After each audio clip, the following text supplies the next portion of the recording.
So the class is Nuapo or Noopooh. What's the difference?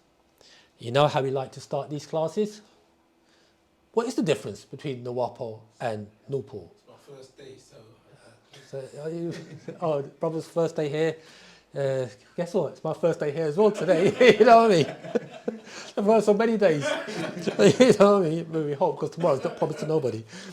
Okay, fam. So, hey, what's the difference between Nuapo and Noopooh? Anybody? Remember, fam, don't be shy because we're family here. Anybody?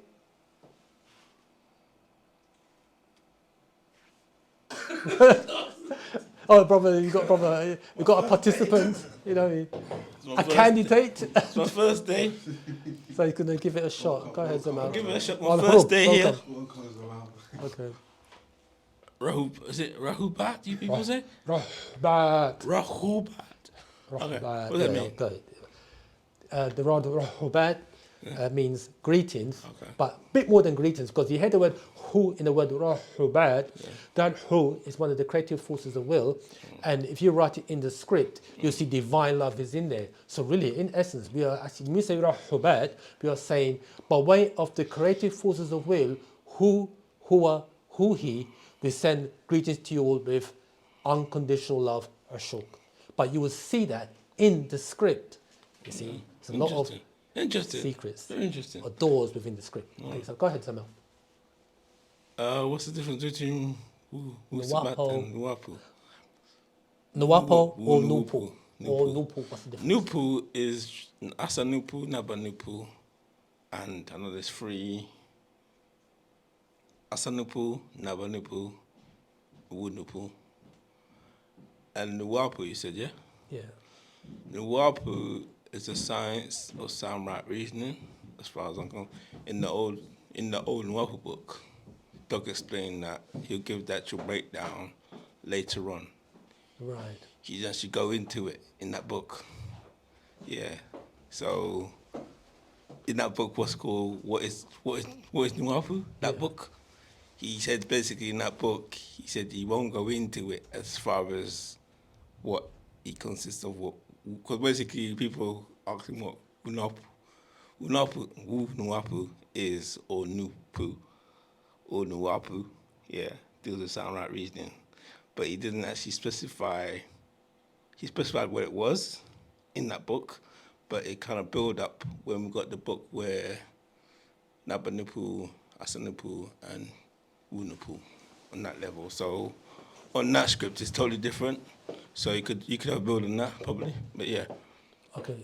What about the actual? So Nuwaupu and Noopooh, are they one and the same, or are they different things? They're one and the same so far as that's the sounds, but in terms of actual breakdown of the meaning would be totally different as far as I. Oh, as far as you know. Okay. So have you got to build on that too? Yeah, we got. That's what the class is about. We can build on that. All right, we'll build on that. Make sure you get your building blocks. Building blocks. And get my Lego out. Yeah. Anybody else in this audience? Anybody know the difference between Nuwaupu and Noopooh? So there's in the chat you have Ray Sananda. Okay. And Ray Sananda says green zone 9 ether, red zone 6 ether. And prior to that, he said, Ray Fernandez said, the Zupu are meat flesh eaters and Nupu green eaters. Okay. Yeah, that is right. That is right. Hey, we can go into it anyway. We just like to dabble. We like to feel the audience to see where they're coming from. You know, that's right. It's not wrong. The brother is saying here about Nuwaupu. He mentioned wu-Noopooh, as-Noopooh, nabu-Noopooh. That's correct. But we can go into that as well. Okay. Right. So let us start first by reading this scroll, wu-Nuwaupu. Okay. Or this is actual fact number 6. And let's begin. There's a lot of, I've got all the books open. Whoa. Yeah. Right pages, yeah. You've got all the right pages already and we're in to go. Man's come correct. Yeah, bruv. Attack. Okay, let's begin. Okay, page 1, start on 1, and it reads, Nuapo is divided into 3 degrees. Some just came to my mind, but let's continue. Nuapo is divided up into 3 degrees. Wu-Nuwaupu, Nuwaupu, and Nuwaupu, called Wu-Nuwaupu. We only give its true meaning from mouth to air, for it is not for disagreeable forces to speak its hidden meaning. Hear that? For by that formula, the heavens will be open, and many beings come. It is also written Nuapo with a B. So there's more within the tones Nuwaupu or Nuwaupu. There's depths and dimensions. There are tones, frequencies, and dimensions. And the secrets behind that will be given only by mouth to ear. Yeah. And we know that be by way of Panababyanana. Everyone follow? Let's stop there. And we go to another scroll called the Omundre Institute. Have you heard of anybody seen that particular scroll? Omundre Institute. Right. And it reads, page 1. 1. We must teach ourselves our own cultures, costume, way of life, not alien education or religions. 2. Stop there. We must teach ourselves our own cultures. What is our culture? We heard it many times, fam. What is we've got to break down the words. What is a culture? So, we are officially known as ontologists. Okay. Is that? Yeah. Ontologists basically we do with science above all reasoning in terms of factual points. So therefore, we're not religious as some would have it in their terms. Ontology to science and factology so far as like circumferences and details. So therefore, we're basically scientists, lack of a better word. Okay. But what it is with science, there's factual information when you find out the actual. But you pass the theory of science, you get to the facts. So basically, synopsis, academic synopsis, where you could say you're drinking water next because you're thirsty, but that's not happen until you drink it. I mean, so basically, synopsis we do with actual facts that's happening through time. So therefore, ontologies of time, in that respect. Right, we're going to expand on that. Because when we talk about culture, though, what we want to do. Anybody else on culture? When people use the word culture, what comes to mind when you talk about culture? Any culture? Like names like When you talk about culture. Like African names may have like Igbo, Yoruba, and all this. Is that a culture? Like different tribes? Okay, so now you're talking. So you're saying that your names, the names that we carry, should be representative. To be a representative of our cultures. Correct? Yes. So that's your name. The brother talked about the science. Anything else that's represent that embodies culture? Go ahead. I would say culture, to me, comes to mind is a way of life. Our culture is a way of life. Yeah. Okay. When you say way of life, can you expand on that somehow? So everything you do, from food, clothes that you wear, the language, the names, like the brother said, even your way of spirituality, that becomes culture. That is what culture is. Okay. So you're saying our culture really is all-encompassing, correct? Tua. So your culture really, when you talk about language, when you talk about food and spirituality and clothes, etc., you're talking about really, we are talking about a means of identification, correct? Tua. So without our culture, really, you've got no identification. Tua. And what happens when we don't have a culture? What do we do? Or we have no knowledge of our culture, we should correctly say. Lack of identity. You don't know who you are. You don't know yourself. So what do we do? Mostly people copy other people's cultures. Correct. We copy other people's cultures. Here it is. We copy other people's cultures. So they're living by their culture. So we decide, hey, I have no knowledge of my culture, so I'm going to become a Buddhist. I'm going to go into the Shaolin temples and go and learn the 36 chambers of Shaolin. That's what you do, isn't it? Or we become a Hebrew, or become Muslim, or Christian, or etc. etc. Go ahead, someone. Question. What I want to know, how did we lose our culture and how did we get back to where we are today through teachers or Minister Farrakhan, all these people that are teaching us our history?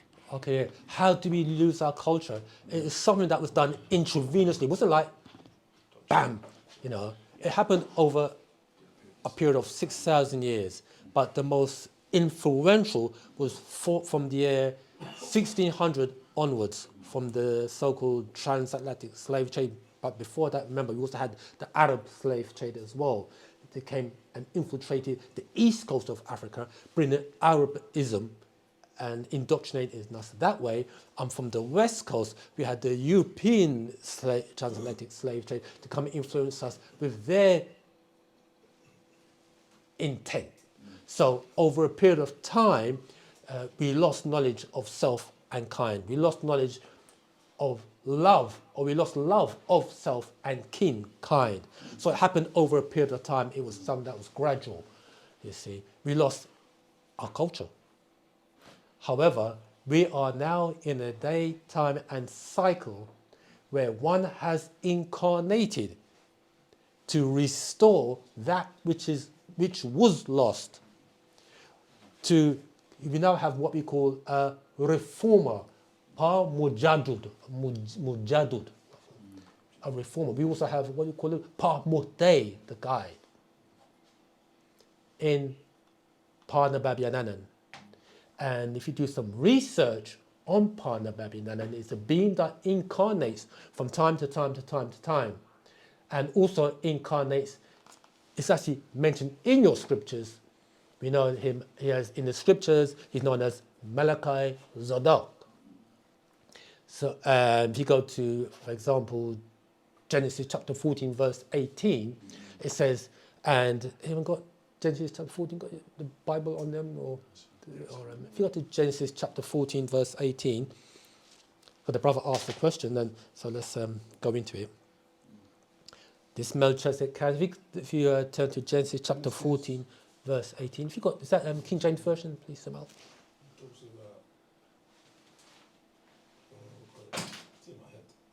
Abraham talks about. Who did he meet up with, or who met up with him? 14:18. Yeah, please. You found it. Go ahead, Samuel. And Melchizedek, king of Salem, brought forth bread and wine, and he was the priest of the Most High God. Right. So he was, Melchizedek, or Melchizedek, which translates as ruler or king of righteousness, Zadok. And he was the king of Salem. And Salem is not on earth, it means means peace. So he was the king or the ruler of this abode called Salem. Or they would say Jerusalem, but it'd be Hiru Salam. Hiru means the faraway abode of peace. So this Melchizedek was a ruler of that abode, of that place, Salam, and he was also a high priest. The word is Kohen in the Hebrew, after order of the Most High. In the Hebrew, they use the word Elyon El. However, in Abraham's tonguage, he wouldn't have known him as Malachi Zadok. Does anybody know what name he would have been known as? Remember, Abraham was from Ur of Chaldea. in his tongue it was Ugaric, and so he knew of the Anunnaki, correct? He didn't know of the Elohim or the Alihat or God or Theos. He knew of the Anunnaki, and Malachi Zadok would have appeared to him as, anybody know the name? It was M. Not Methuselah, is it? No, Michael. no, Malcolm, no. Who? Who said it? Marduk, correct? So he would have known him as Marduk. Okay. If you go to, so if you go to, another one is Exodus chapter 7, verse 1. You tell you about part of Babylon and Funny, you're making with M. yeah. It's funny that Moses, Melchizedek. What letter is that then? Exodus 7. Yeah, hang on, read something. That's one. Exodus 7:1, please. Someone, you get the mic there for you.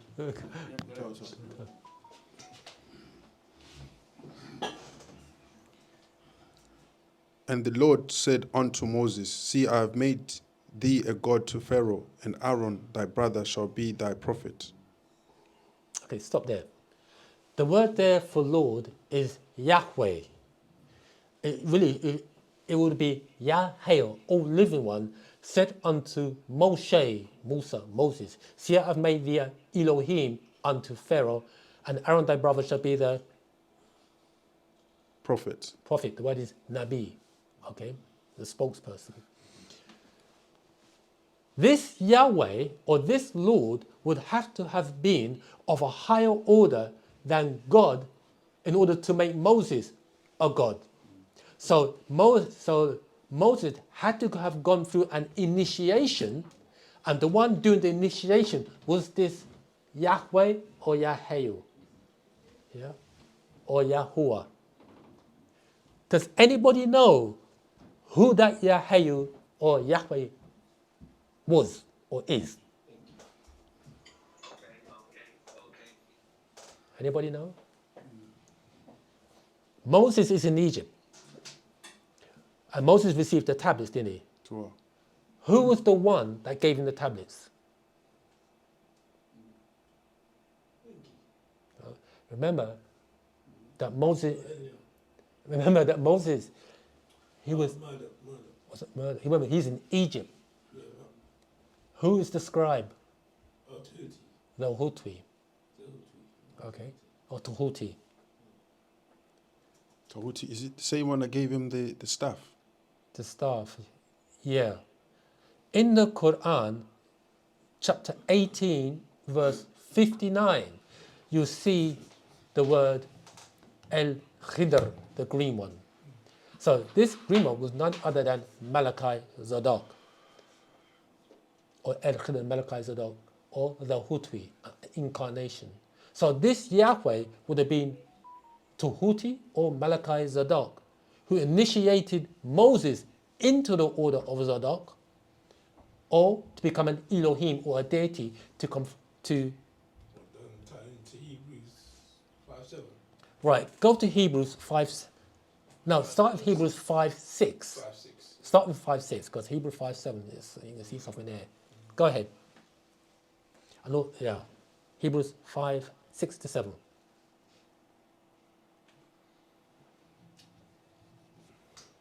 Hebrews 5:6.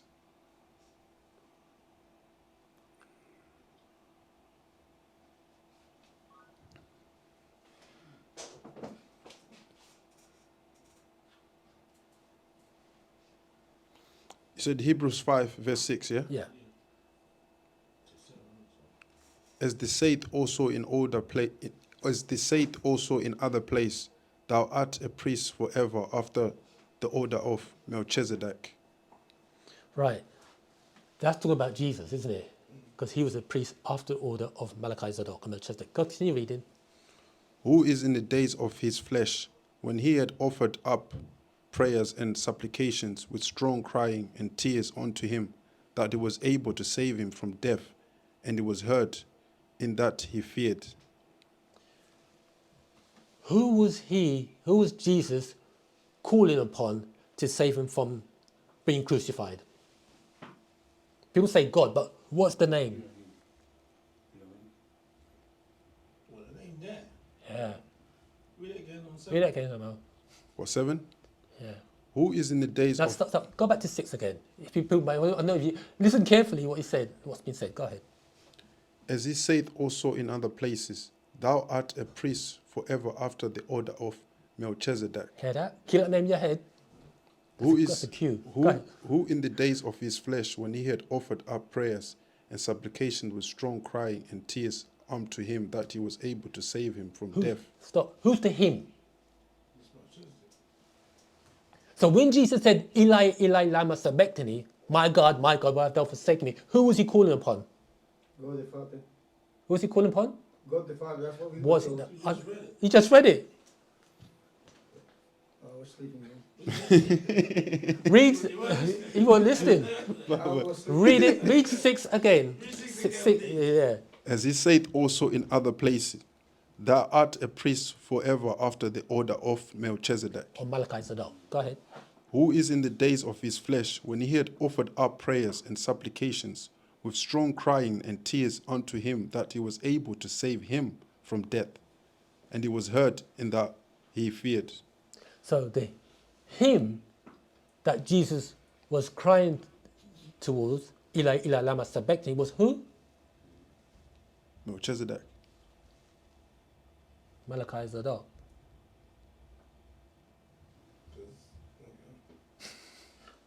Because the order he was in, Yeah.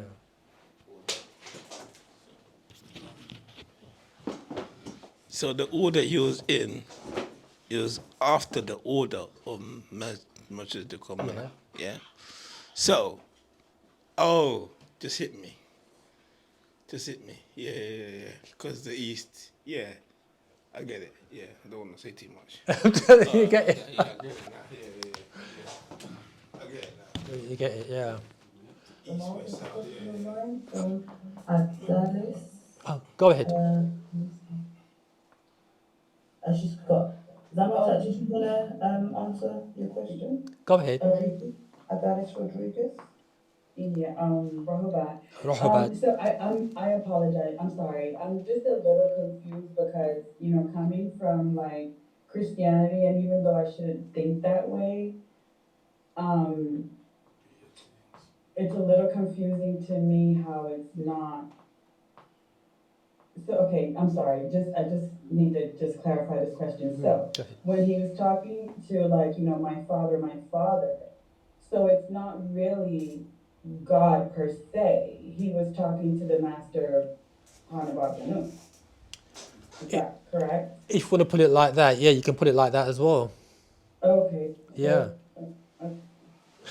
So, okay, I'm sorry. What do you mean? What do you mean if I want to put it like that as well? Is I don't want to say the name Melchizedek. Is that also another name for Hanabaganu, the master teacher? Yeah.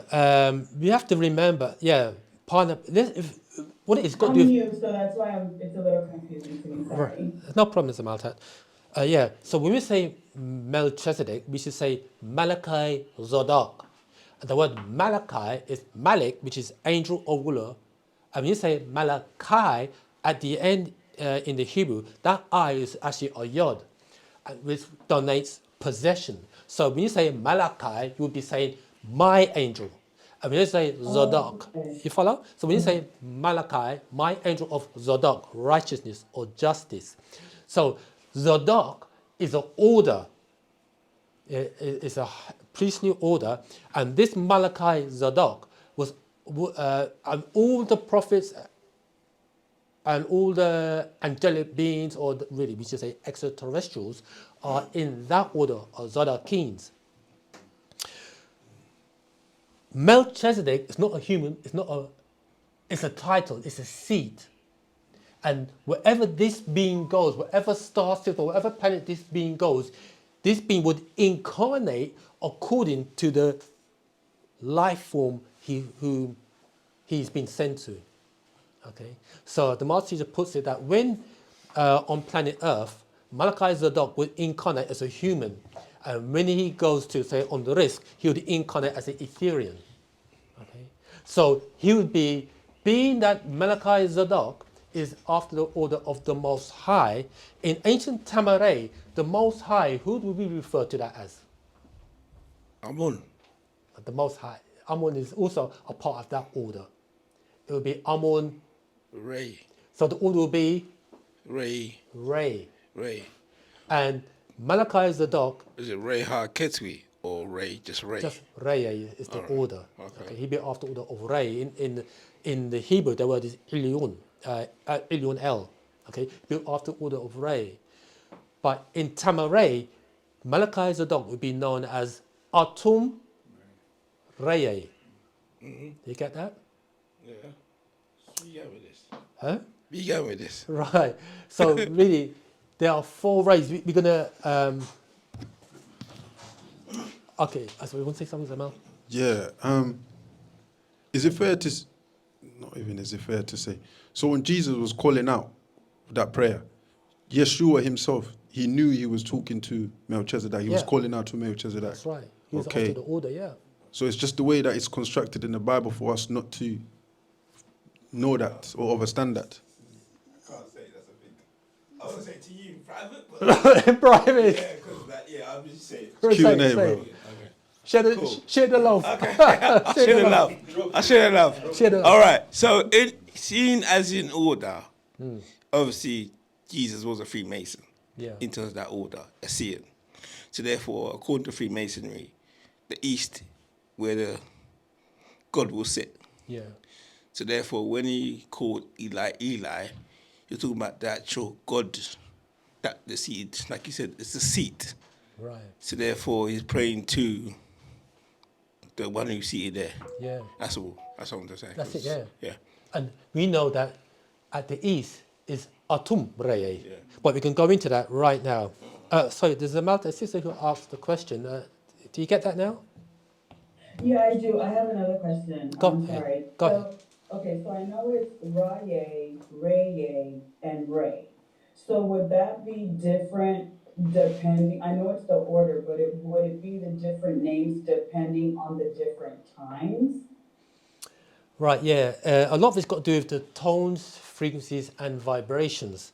And this again, this goes back to languages, because the master says is that a lot of people do not know the tones. People say in the diaspora, there are those who say they could read the sufuf or the hieroglyphs, but they do not know the secrets because it is encrypted. We have one amongst us who knows the secrets. And as it says here, those secrets will only be given mouth to ear because they open doors. And there's more to the mouth to ear thing than what, but that is for those who ask the right questions. Don't So ask. Go ahead. I'm sorry. So it's not based on whether it's in the Hebrew times or 6,000 years ago or 2,000 years ago. It's based on the tones of the frequency, correct? Right, that's correct. Oh, okay. Thank you. You're welcome, Samantha. I mean, okay. Yeah. In the Hebrew tongue, they would say Melchizedek, or Melchizedek, they would say. When it, right up to now, the master has given us these tones, frequencies, and vibrations to raise our being. Because everything is based upon tones, frequencies, and vibration. So he's introducing us to unfamiliar tones for this day, time, and cycle. Okay. Does everyone get that? Yeah, I mean, it sounds like you're saying that. It sounds like you're saying that what was appropriate 2,000 years ago needs to be updated and progress to the next level. So these higher beings or teachers manifest with different names and different frequencies according to different times That's to correct. raise up the level of consciousness of for this time. That's right. Because even you know, like, sorry to make the comparison, but the level which Moses taught and the level which Jesus taught, in some respects, was a different level. Yeah. Maybe some people say that Jesus Christ spoke on a higher level than Moses. That's what they claim, anyway. Yeah. Whether that's true or not, I have no idea. I'm not a theologian, so I couldn't Yeah. discuss that point. Yeah. A lot. You're right in what you're saying, in the sense that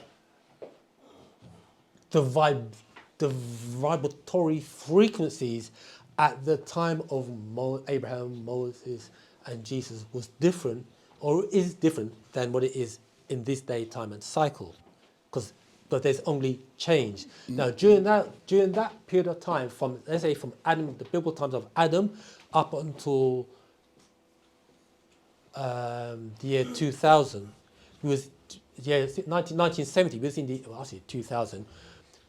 Oh, We was in what they call the moon cycle. So there was a particular frequency Right. or level of thinking or thoughts that was within the atmosphere. Right. Yes. So- yeah, it makes sense. Now, those tones, frequencies, and vibrations, those forces, those six etheric forces, and those ghostational forces, was dominant within that 6,000 year time frame. Sorry, would you be able to give an example of the 3 and the 6? The three, oh right, yeah. Sorry. Yeah, what it is that you see how the clock is constructed, with 6 Yes. is at the bottom, then we have 3, 6 is at south, 3 is at east, 12 is at north, and 9 is at west. And the Okay. time, how the time is locked on the clock, goes clockwise, doesn't it? Right. Well, nature's movement is counterclockwise. So, really, in nature science, the 9 would be north at the top. Then we would have 9, we have 6 would be east, and 6 would be west, and at the bottom will be 3. Is that right?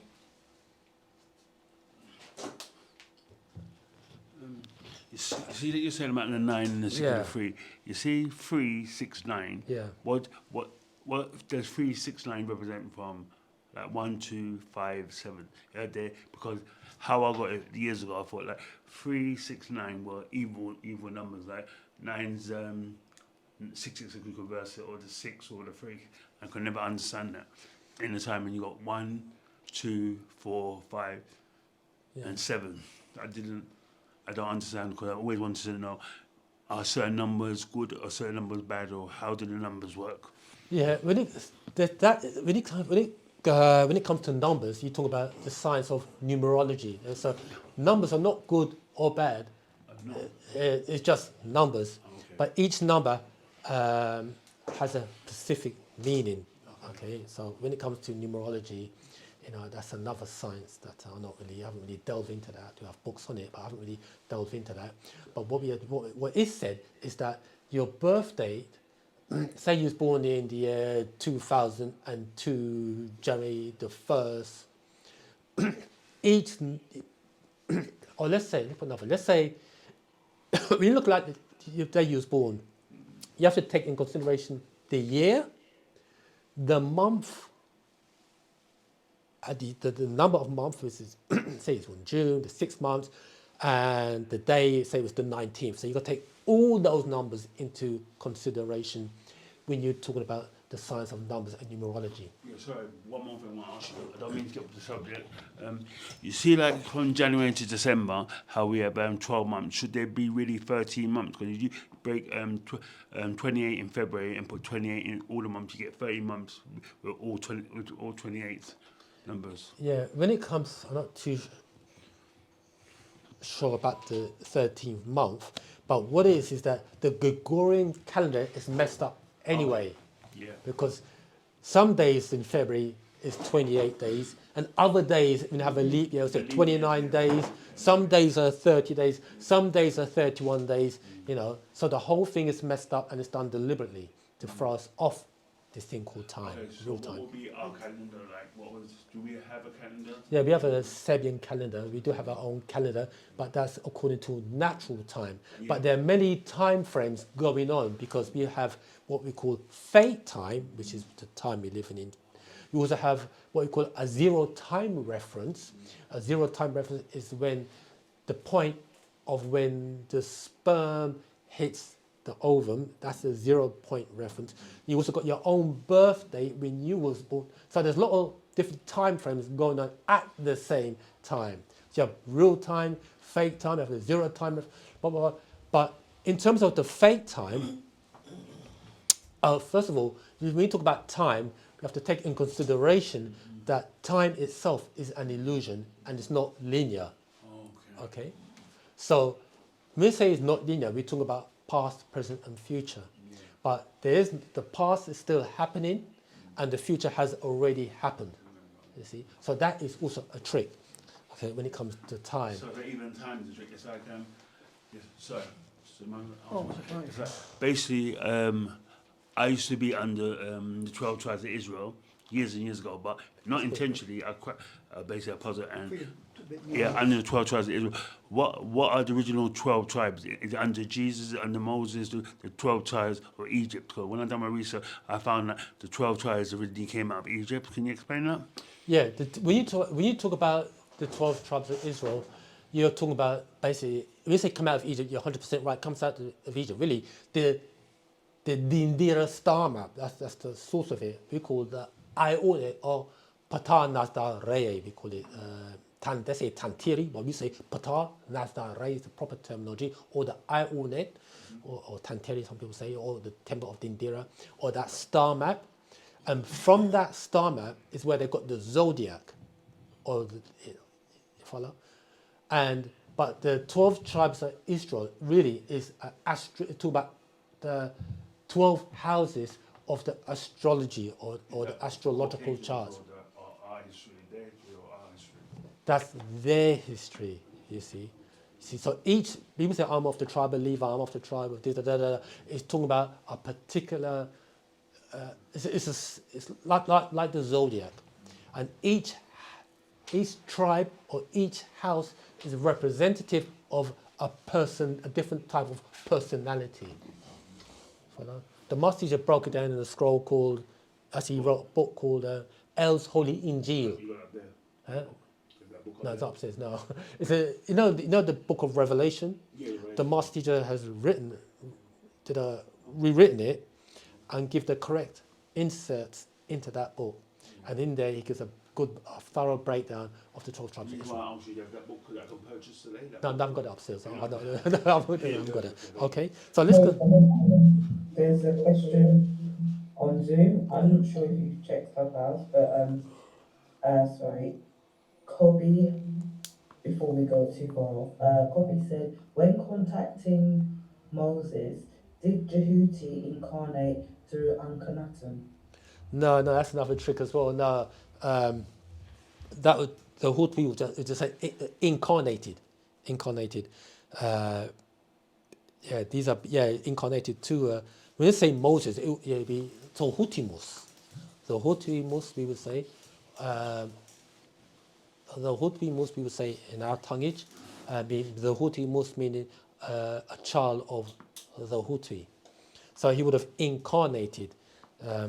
So people tend to associate the Huti with Uncle Anton, but no, it's a different being altogether. Okay? So what, associating with who? Uncle Anton, people tend to associate Akhenaten. Uncle Anton, yeah.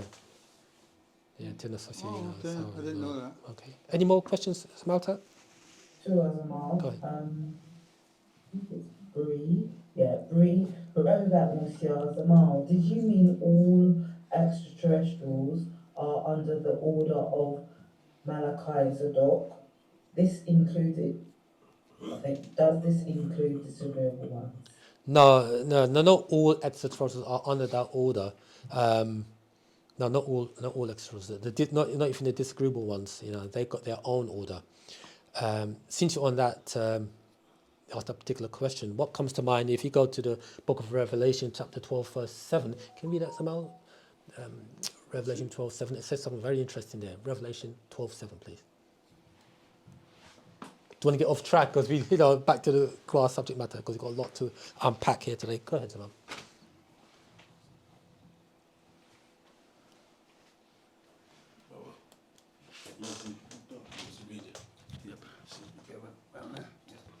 People often say, so why, if you guys are not following the Bible, why you always quote the Bible? Because our story is embedded in the Bible, but we have to extract fact from fiction, okay, and as it relates to us. Go ahead. Revelation 12, verse 7.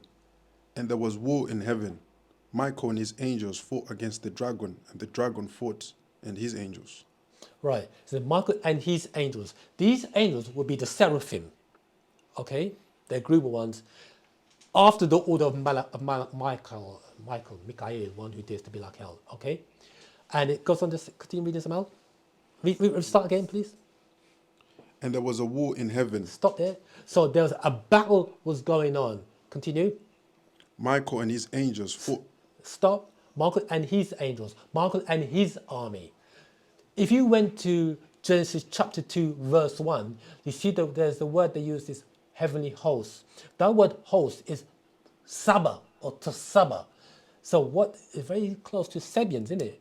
So really, when it says Michael and there was war in the heavens, Michael and his angels, Michael and his army, the word is Sabians. So Michael and his Sabians, the seraphims, fought against the dragon and his... Fought against the dragon, and the dragon fought and his angels. So these angels then would have been your cherubims, those of the amber light, those of Nuwaupu, as opposed to those of Noopooh, which you can go into earlier I on. want to say, sorry, you know that you're saying that Michael and the angel Give the mic to the somehow, please. Sorry. You know that it's in there, it says Michael fought against the angel and basically Lucifer, whoever his name is. How did Lucifer rebel from grace to become evil? Or was he always like the creator create good and bad, or what? Yeah, these are, people say they create good or bad. These are just natures within nature. Okay. You see, nature within nature. Nature. Yeah, that's right. What does that mean, nature within nature? Personality, let's say personalities for lack of a better word. Everyone has a nature Yes. or a personality. And some, as human beings, we have 360 degrees within us. We have 180 of agreeable nature and 180 of disagreeable nature. But there are those amongst us that have more agreeable than disagreeable. And there are those amongst us who have more disagreeable than agreeable. Both of those are what is governed under this thing called will. Will is neither agreeable nor disagreeable. It just is. It's by way of our will, which the decisions that we make as to which portion are we going to exercise. If you are too agreeable, people are going to use you like a doormat. If you're too disagreeable, you can use people like a doormat. You see, so both of these natures is necessary in order for us to be able to exercise our being whilst in the physical. So there are times you have to be disagreeable, you have to exercise that disagreeable nature within inside of you, and there are times you have to exercise that agreeable nature within inside of you. But there are beings on the planet who are they are off the charts, beyond disagreeable, and they become what's referred to as evil. You see? But in religion, they have made evil look good and good look evil. What we mean, you follow? So like in Genesis chapter 3, when it says, it goes, the Genesis chapter 3 story of Adam and Eve in the apple, the serpent said, went to the woman, gave her the apple to eat, etc., etc. People think that's the devil, but that's not the devil, that's an agreeable being.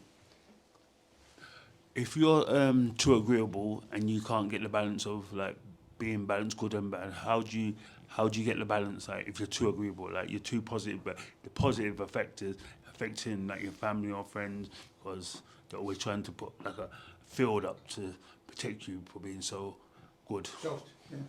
Yeah, what you really need is somebody. You need like a mentor, somebody, a family member or whoever, someone around you to say, you know, you should stand up for your rights. And we know that you're an agreeable being, but within inside of you, you do have that disagreeableness within inside of you. You do have that ancestor or ancestors within inside of you who is disagreeable. Bring forth that being.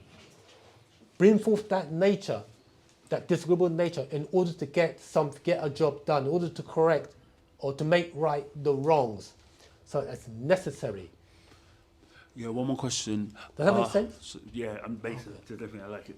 Are all white people devils, or is there good and bad in everything, every race? What do you think? No. Okay, your answer your own question. I don't know.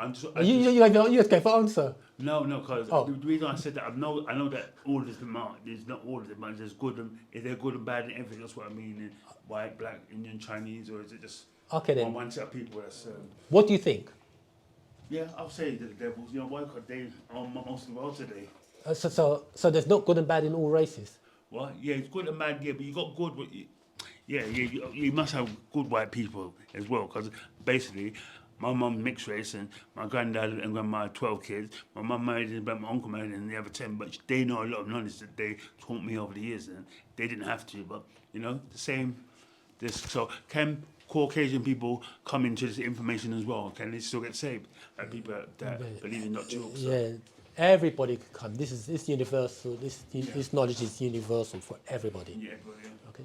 Go ahead, Simon. Not to digress, go back to Nuwaupu and Yeah. Nuupoh, Nuupoh. What are the things Oh, okay, right. Yeah. Okay, let's get back on track, fam.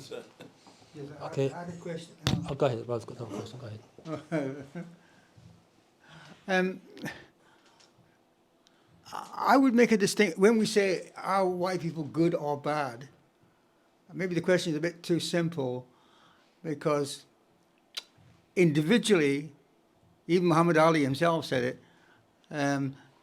That there are some really good white people, and there has been throughout history. But collectively, when you consider what their standard of their teacher was, which is JC, they fall a bit short, shall we say. So from a collective point of view, I see them as quite evil. I say quite because I'm trying to be polite. But yeah, I don't want to sound negative to anybody, but when I consider things like what happened during slavery, like the raping of men and women, you know, then that kind of mind is very evil to me. Yeah. So It goes back to their nature, you see, and from a, let's say, spiritual perspective, from a non-physical perspective, they are, as you know, as our teachings, that they are made up of 6 ether forces. 6 ether forces being adverse to 9 ether. So they would be like the physical personification of death, and we are referred to as the physical personification of life, the creative forces of, we are the original creative forces of natural nature. So, however, there's always balancement. There's always balance. There is, you know, the yin-yang symbol? yes, Everyone knows the yin-yang symbol. So there's light within darkness, and there's darkness within light. yes. You follow? So Yes. that's balancement. Everyone get the yin-yang symbol? What did you say? Balancement. It's balancement. Balancement. Yeah, Never balancement. heard that word before. Yeah. So, you know, Is that a Jamaican word? balance. You know, there's balance. Balance. Balance. You said balancement. Balancement. It's like a seesaw. Yeah, I know the word balance. I know what that means. I know what You yin never heard means. of meant. But when you said balancement, it sounded like Jamaican. Sanyadi thing. Oh, okay. Have you got the Zamaltek? What's the other word? Oh, I wanted to ask. You mentioned Atum being east. Yeah. Can you explain that a little bit? And then my second question would be, how do you know which one you belong to? Atum, Atun, Amun. Okay. Yeah. Okay. Very good question. Right. When you in ancient Tamaray, we looked upon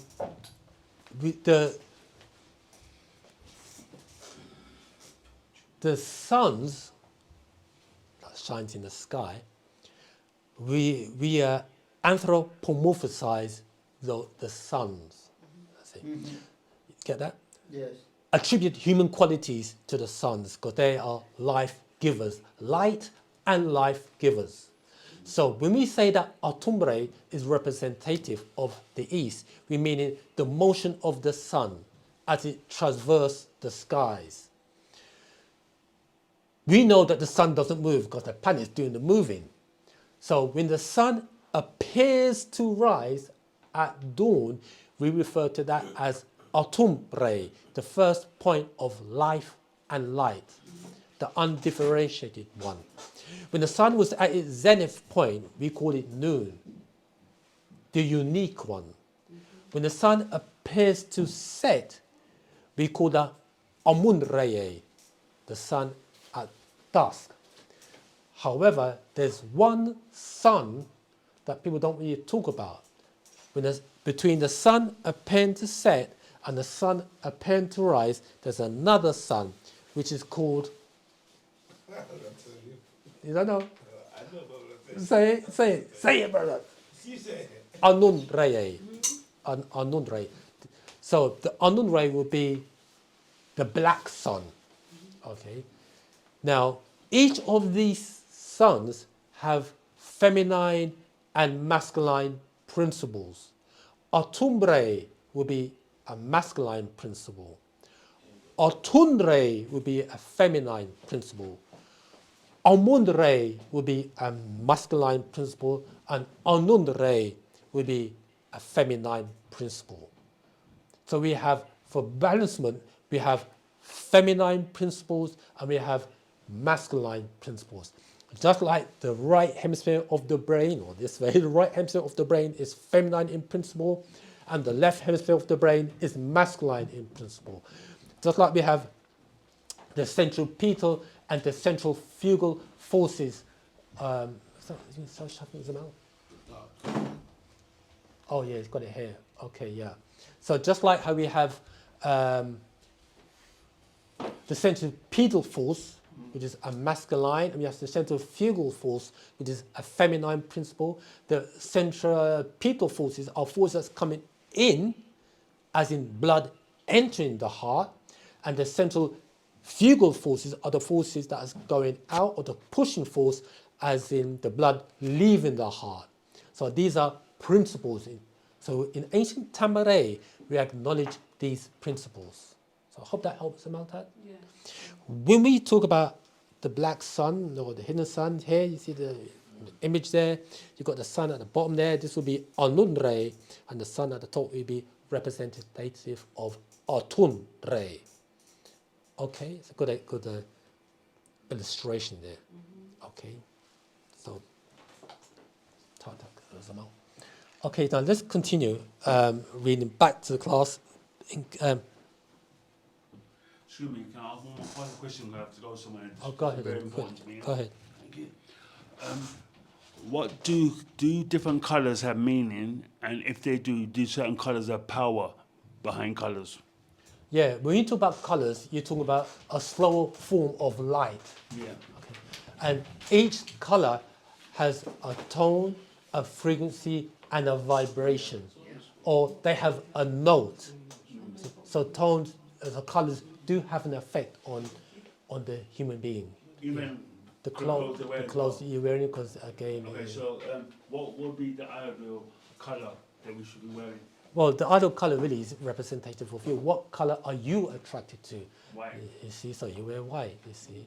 So colours do have a meaning, yeah.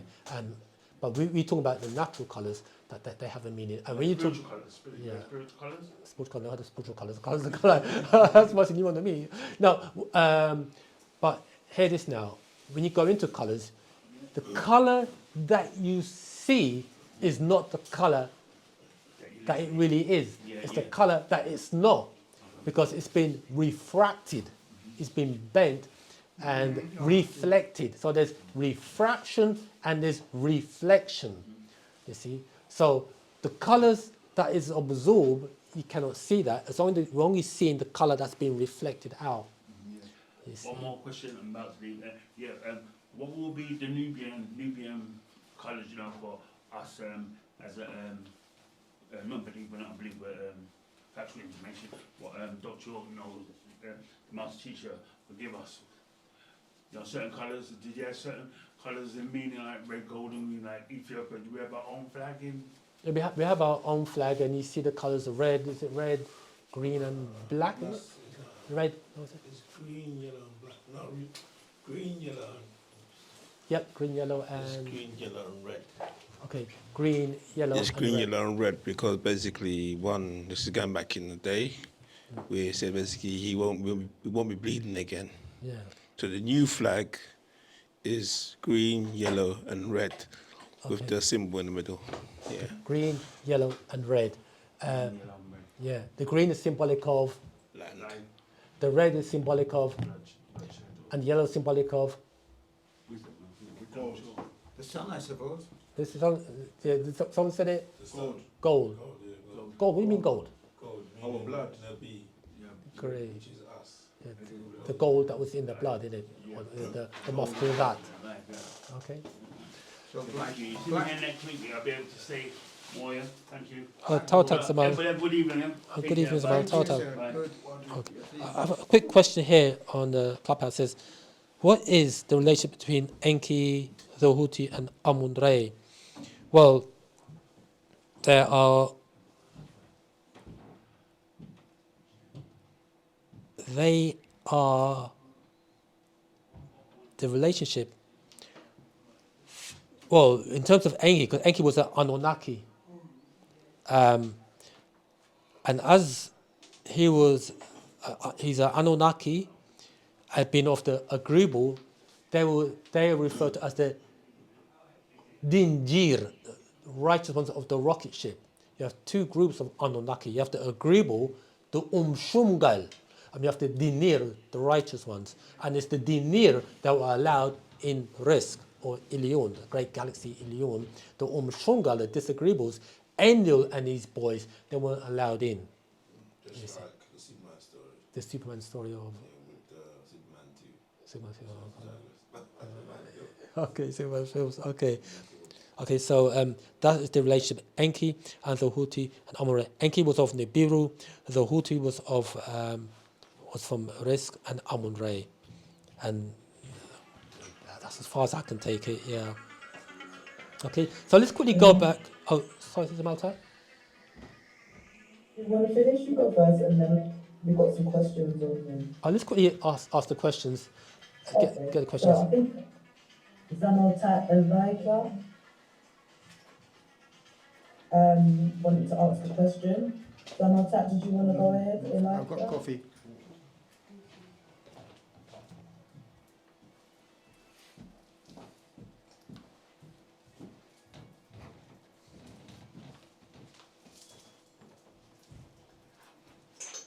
Yeah.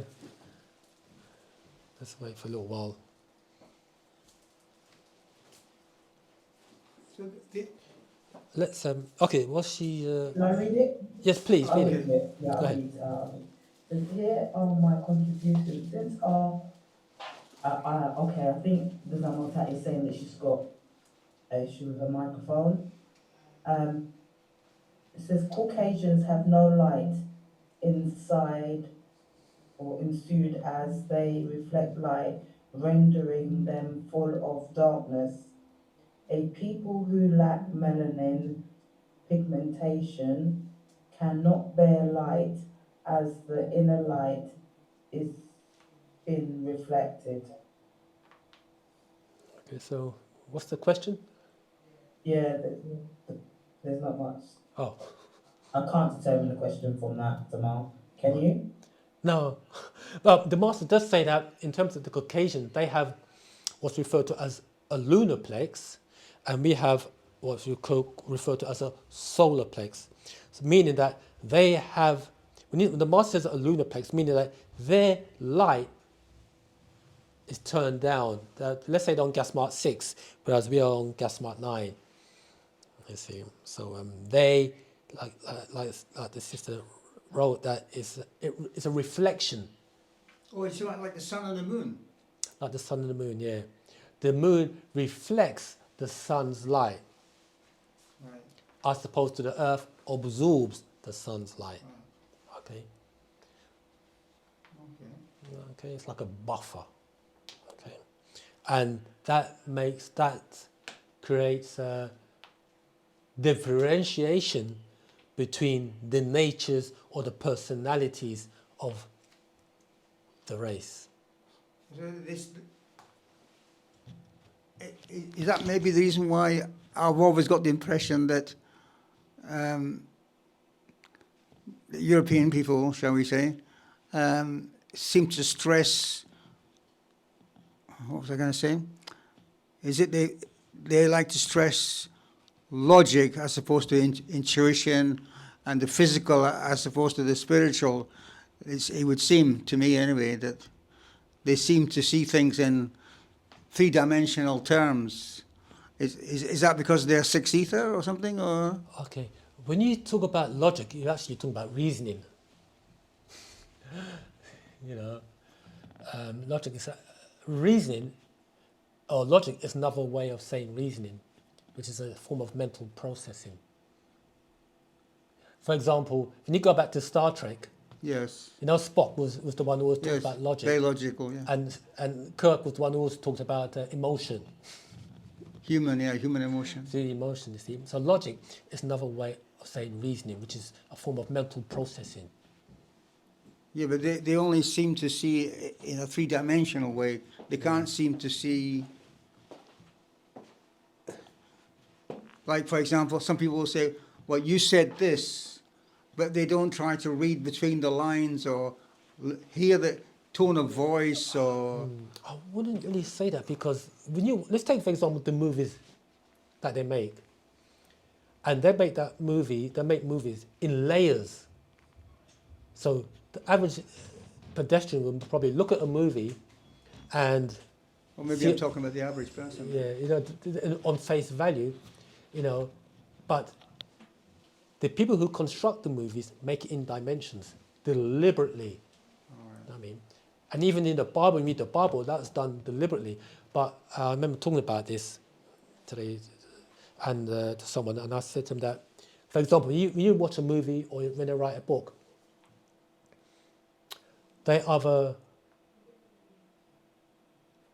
what did I say? I was talking to a sister today about that.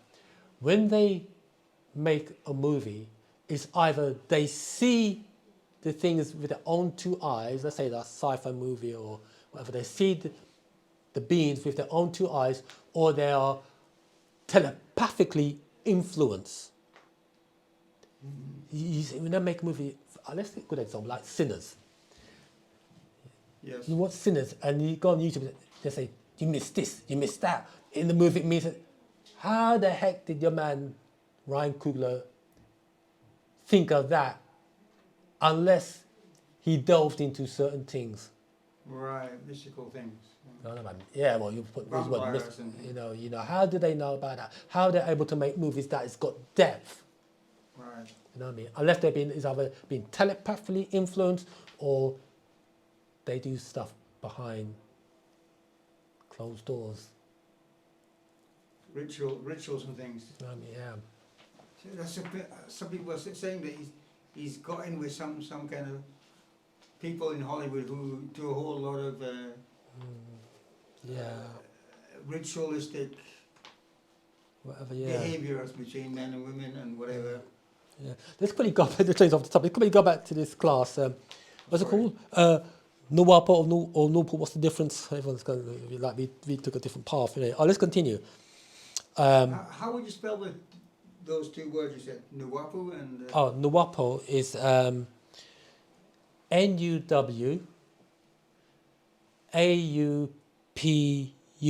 Nuapo, or Noopooh, Nupu. Oh, let's try and get back on track here, family. We haven't even started the class. Okay, let's continue. I will start reading again from this particular scroll. Actual facts, what's Nuapo? Okay, let's continue. Let's read. I'll start from 1 again. Nuapo is divided up into 3 degrees, wu-nupu and asa-nupu and nabu-nupu, called wu-nuwapo. We only give its true meaning from mouth to ear. It is not for evil, disagreeable forces to speak its hidden meaning. For by that formula, the heavens will be open and many beings come. It's also written Nuwaupu with a B.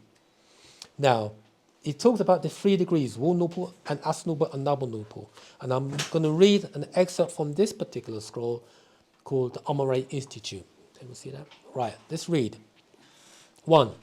We must teach ourselves our own cultures, costume, way of life, not alien education or religions. Teach our own. 2. A person, place, or thing is alien to us Nuwaupians when it is not of and for us by our very nature. It's got to be, whatever we teach, it's got to be constructed by way of us for all of us. Okay. So that means that the educational system that we are under, we don't construct it. It wasn't constructed by us. Thus, it's not for us. The educational system was constructed by other than self and kind. What's happened is we just happen to sit in the classroom and being fed whatever's been given to us. There's no law saying you cannot have build your own educational institutions or structures or centers. There's no law saying that. It's due to our laziness that we don't do it. You have it It's true, isn't it? in America. Go ahead, Samuel. In America, do we have our own universities? Say again? In America, do we have? Does Nuwaupu have its own universities or something in that line? In America? Yes, because the movement still started there first. So. Yeah, in America, they may, I don't know, they may have, huh? Hang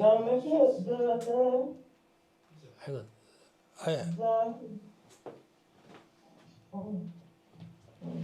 The University of HCM, yeah. University of HCM, our old, I got my HCM, HTM, which means Heliopolis, Thebes, and Memphis. Yeah, so basically it was like after that, but we do have a university based on, look at the old books, it talks about mathematical studies. Yeah. Is that near Tamarin? No. Yeah. Yeah. What's going to happen? What's going to happen is that it is going to be reconstructed.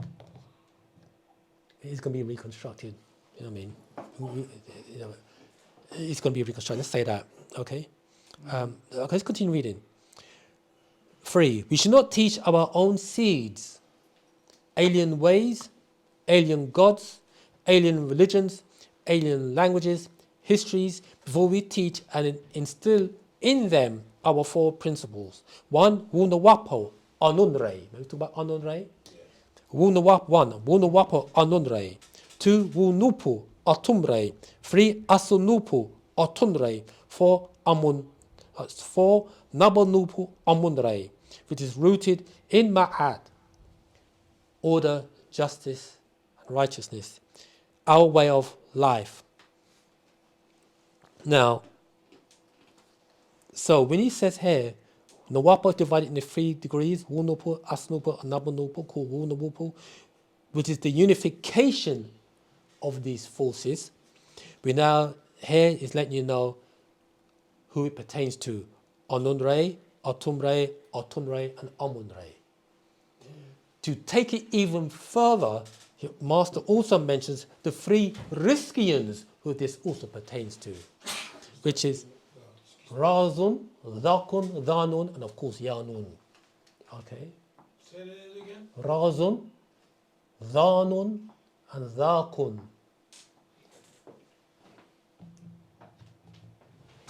So now going into non-metaphysical, going to align it with what's it called, the Riskians, but you're saying the names also line up to these beings. Why do they line up to these beings?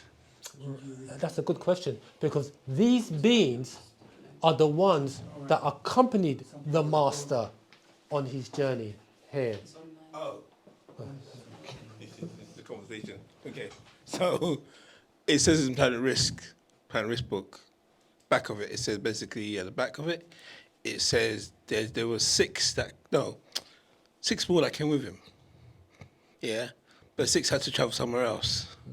So those 6 that accompanied him to here initially, were they part of that 3, you're saying? Yeah. Or not? Yeah, in actuality, there's more than 6. If you go to El's Holy Injil, I think it's page 304, in there he gives a footnote about the true story of Bennett, and he tells you of the amount of beings that came with him. You know, remember they came as a force, like a comet. He's one shone the brightest. Some beings came before him, and some beings came when he came as well. Some of them did a particular job and they've gone back. You see, and if you read this particular scroll, is actually letting you know about these beings. Nuwaupu, Asnuba, Nabo, Nuwaupu, Otumre, Amunre, and Amunre.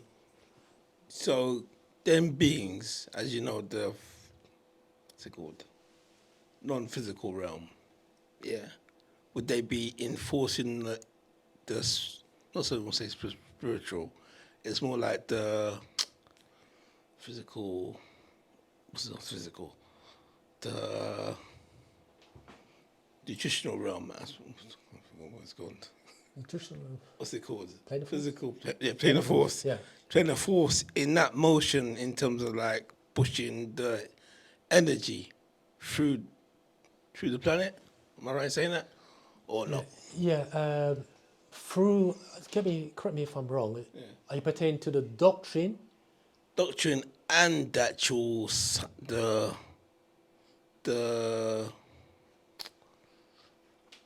what's it called? What's I'm looking for? The word, the doctrine, no, it's the doctrine, the actual ethos, the actual, it's like the Energy force, force? the energy force. Yeah, Not ether forces, you could say. yeah.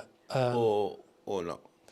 Yeah, let me read something to you. I wrote something down here that will help you. Right. It says it like this. 9 ether, I wrote this down. 9 ether produces 9 reason, which in turn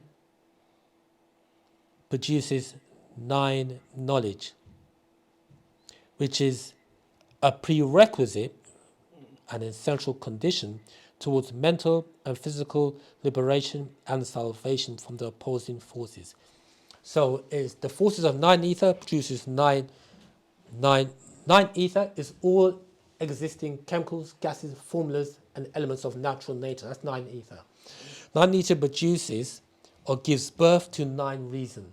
9 reasoning being the highest form of mental processing, which in turn produces 9 knowledge that we're receiving right now, which produces 9 mind power. Okay? Which is a prerequisite towards mental and physical liberation and mental liberation and salvation from opposing forces of nature.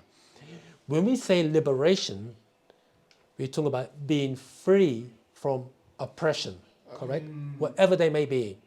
And when we say salvation, we mean keeping away those adverse forces once a people have been liberated.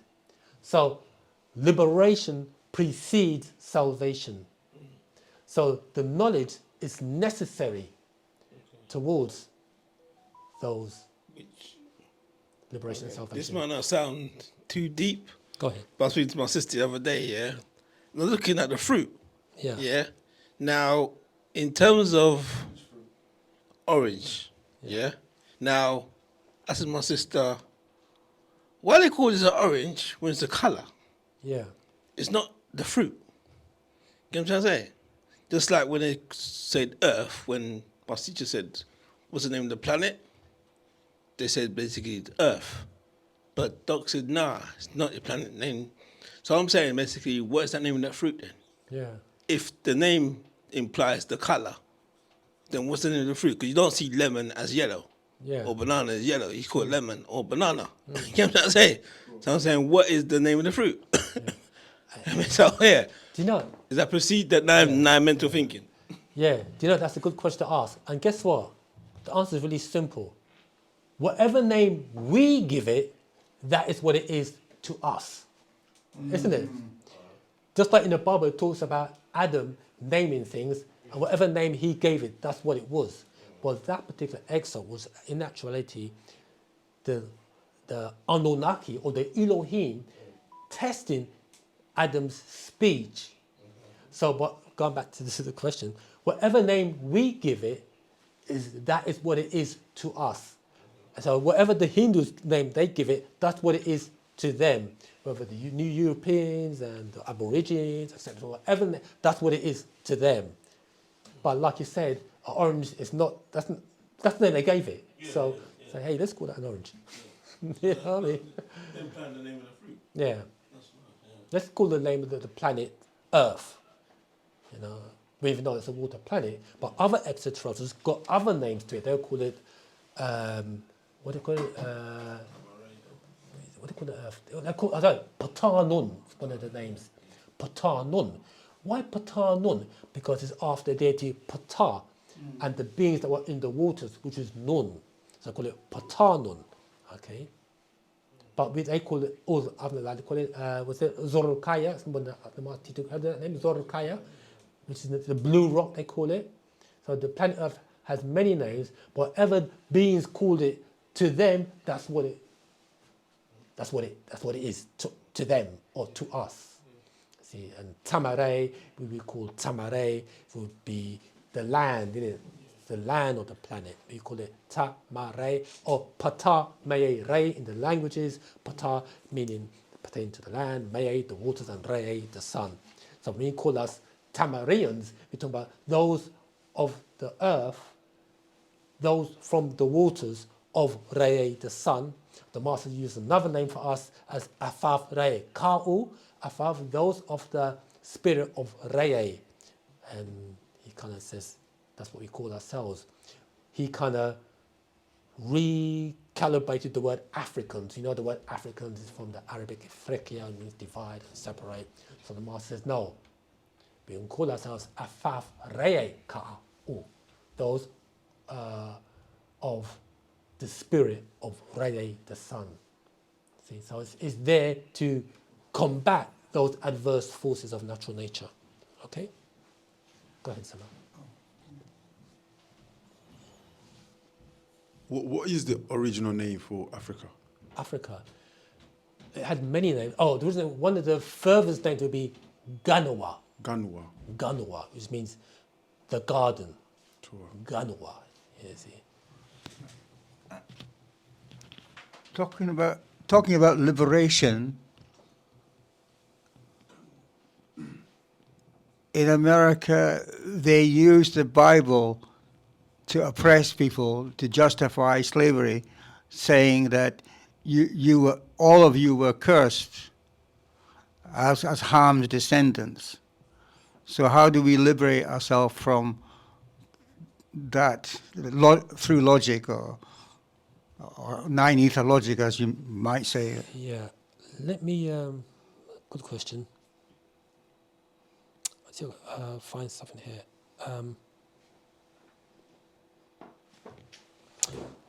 Right, yeah, good question. It's not what I wanted. Okay, let's say like this.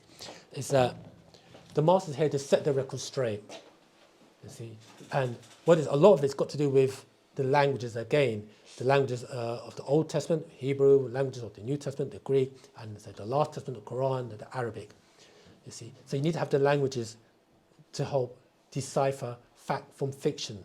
And apart from the language, you also need what they call, in Arabic, they call it the Furqan and the Bayina. The Furqan basically means the ability to differentiate between the allegorical portions of the scriptures and the decisive portions of the scriptures, simply meaning there are portions of the scriptures that it has more than one meaning. And there are portions of the scriptures, this is what it says and that's what it means. Then you've got what we call the bayina, which is the ability to make things clear, crystal clear. And these are one of the many gifts or qualities that the master possesses as a spiritual master. He calls it the two-edged sword, meaning the languages, to cut up the lies. You know, no one has come to make things clear. I mean, in actuality, like we said earlier on, when Jesus said, Lama, Lama, sabachthani, my God, why hast thou forsaken me, that's actually referencing Malachi Zadok, or as Yanun, who we've got in our midst. Let's put it this way. God so loved the world, he came himself.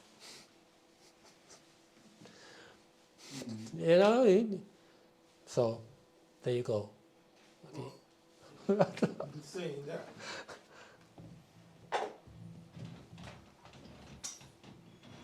In saying he loved the world, yeah, what form of love was it? What do you think? I'm just saying. What do you think, though? Ashug, divine love, okay. You said it. You Divine said love, it. okay. Yeah, that's it. All right. So, preceding what Nuwaupu is, so science-based doctrine. Am I right saying that? That's right.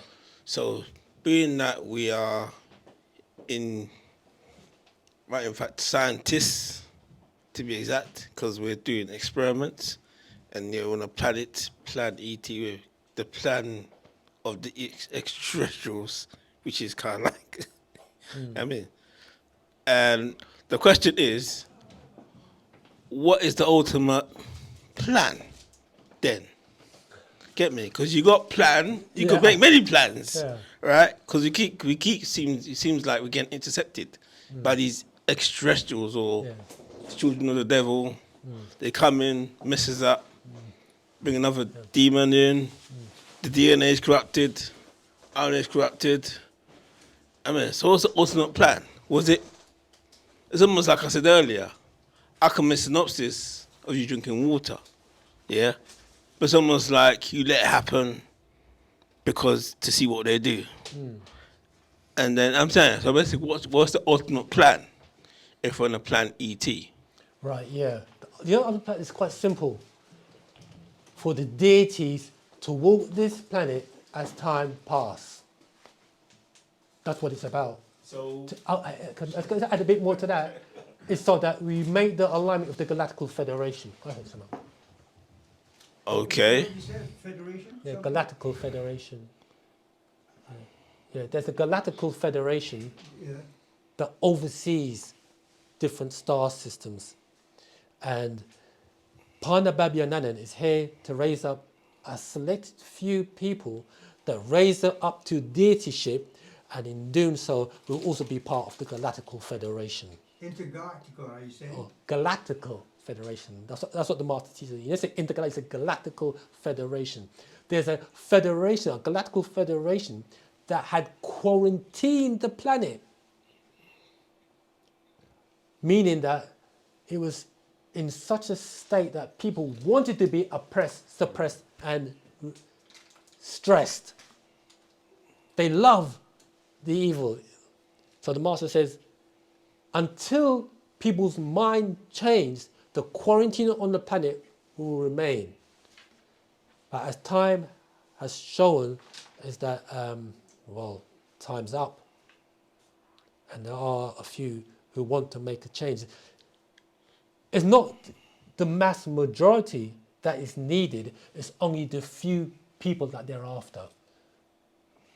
And those few will make a big change on the planet. If one man, or the deity we should really say, could do all of this to bring us all together, imagine having ate more like himself.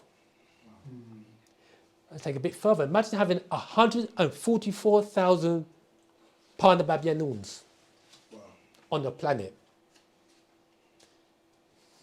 Yeah.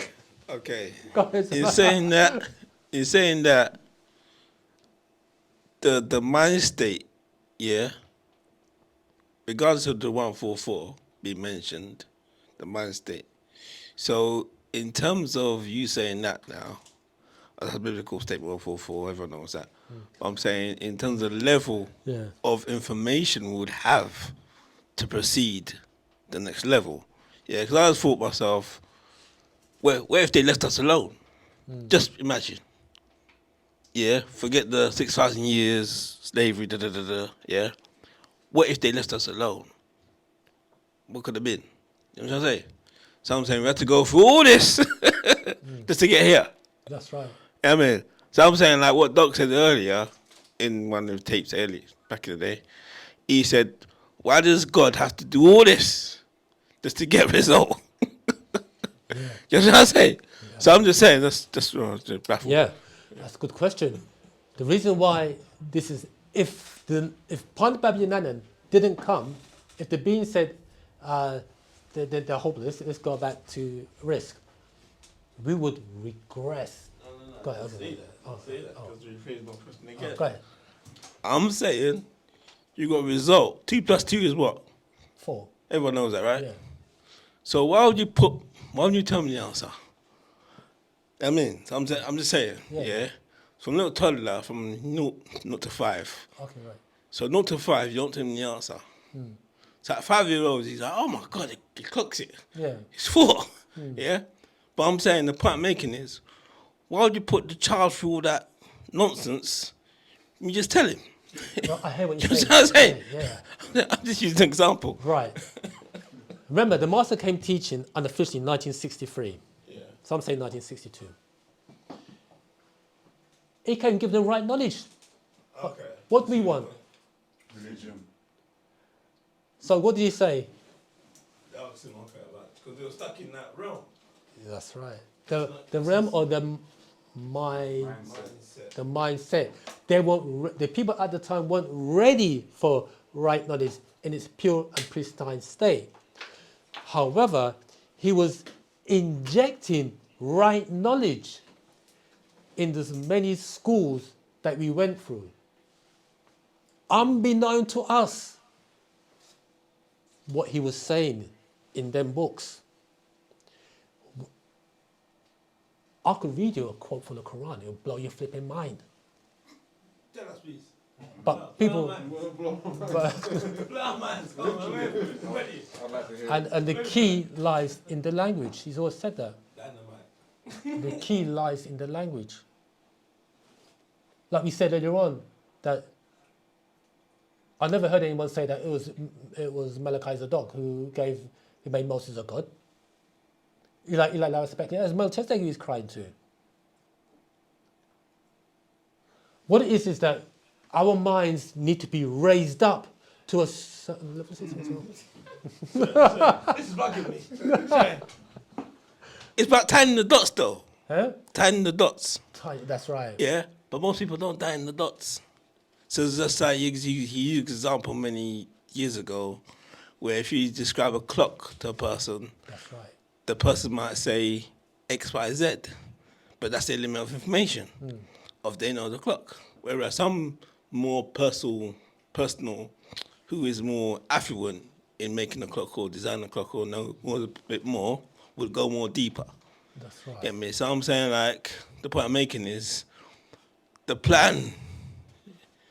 Sometimes always goes wrong to a point where, unless it's the ultimate plan to go wrong to fix it.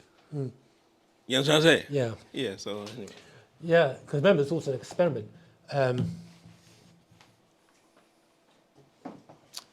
So you have to give people enough food so that they are able to digest it. But there comes a point whereby you have to raise the bar. So there are people who be able to absorb it, and there are those who have to get off the backside and to do a little trot to get in, or do a bit some stretching. It's necessary. It's necessary to give, because we cannot stay at level 1. We have to move the bar. At the same time, you know that you could raise the bar, but raise it in such a way that it's simple, that people get it. Meaning that you don't have to use these long terminologies like they do in universities. You know, they use all these long words. It's like English you're speaking. You know. The master, remember the thing, what makes the master unique is that he makes what seems so complex simple. He makes what seems so unapparent apparent. Or there's a saying, the truth is so clear that it's invisible to many. That's how clear. The truth is so clear it's invisible. I remember my brother said that to me many years ago. The truth is so clear it's invisible to many. Because they are unaware.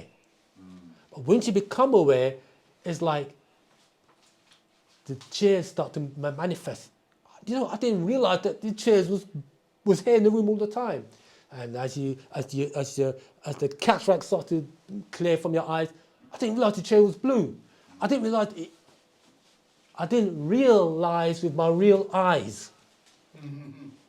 Now come to realization, which is really another way of saying self-awareness. You see, that's what it's all about. So there's something, I think it's more probably from the Bible. The scale fell from their eyes or something.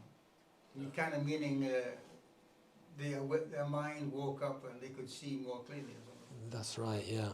So we read about, you know something, I've got so much here that I want to say to you. All right. Put that away. Right, I want to read this. We're still on page 1 of this book here. What's the time now? Oh, okay, let's continue reading.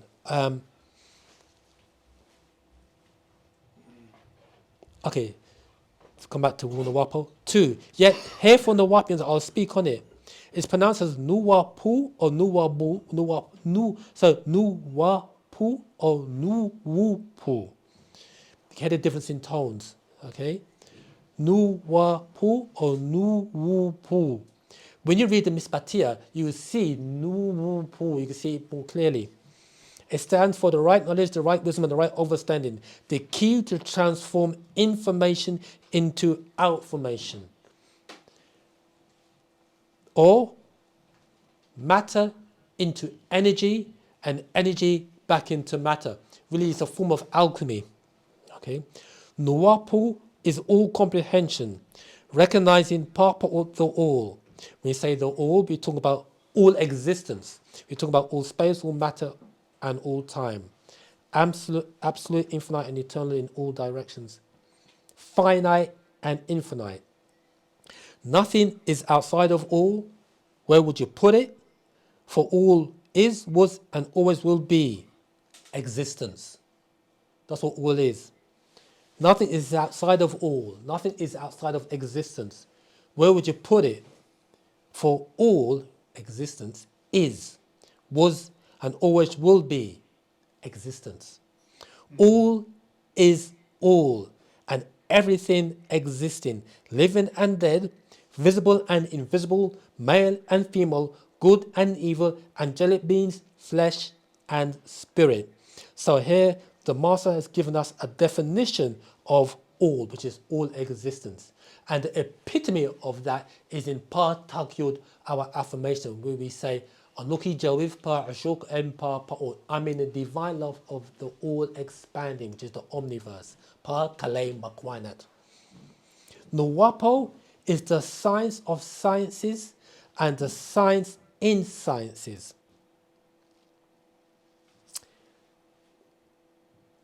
What does that mean?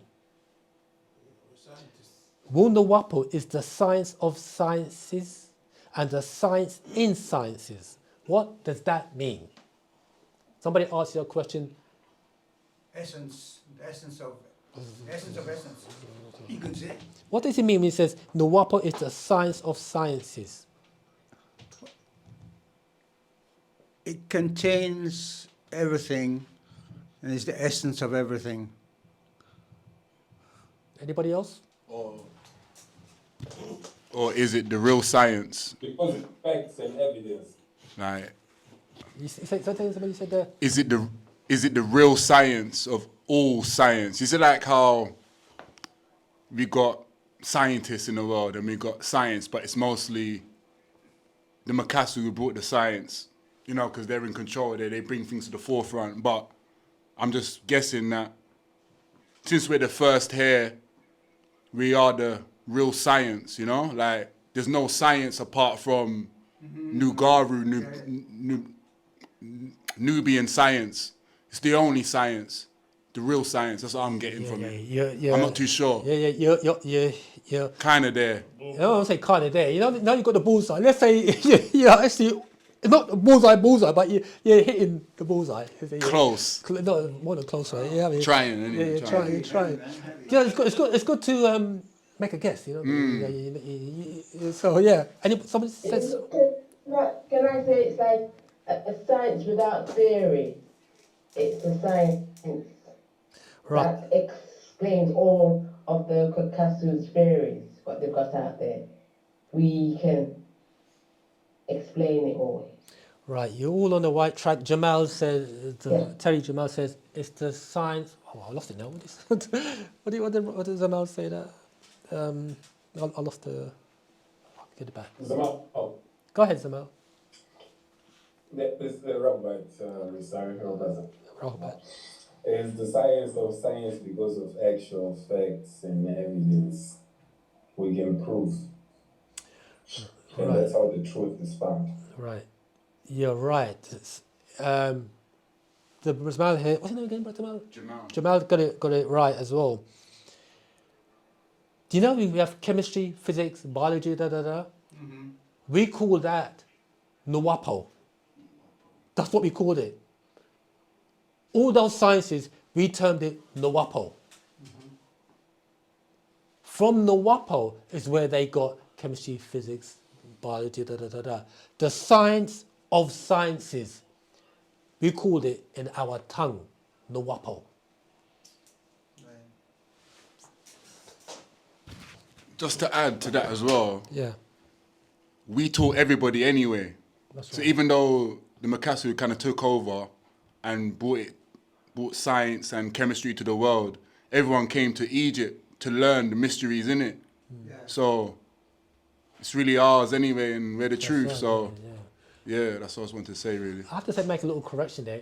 We brought chemistry and physics to the world. Yeah. They came to us to learn from us. That's what I meant. Yeah, I know. I got to big up yourself. I use a quote from Wesley Snipes. Always bet on black. Nice one. All right. Don't give up the day job. Okay, yeah.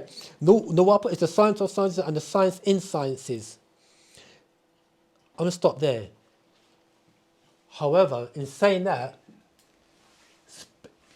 when you talk about spirituality, you have to go into science. Mm-hmm.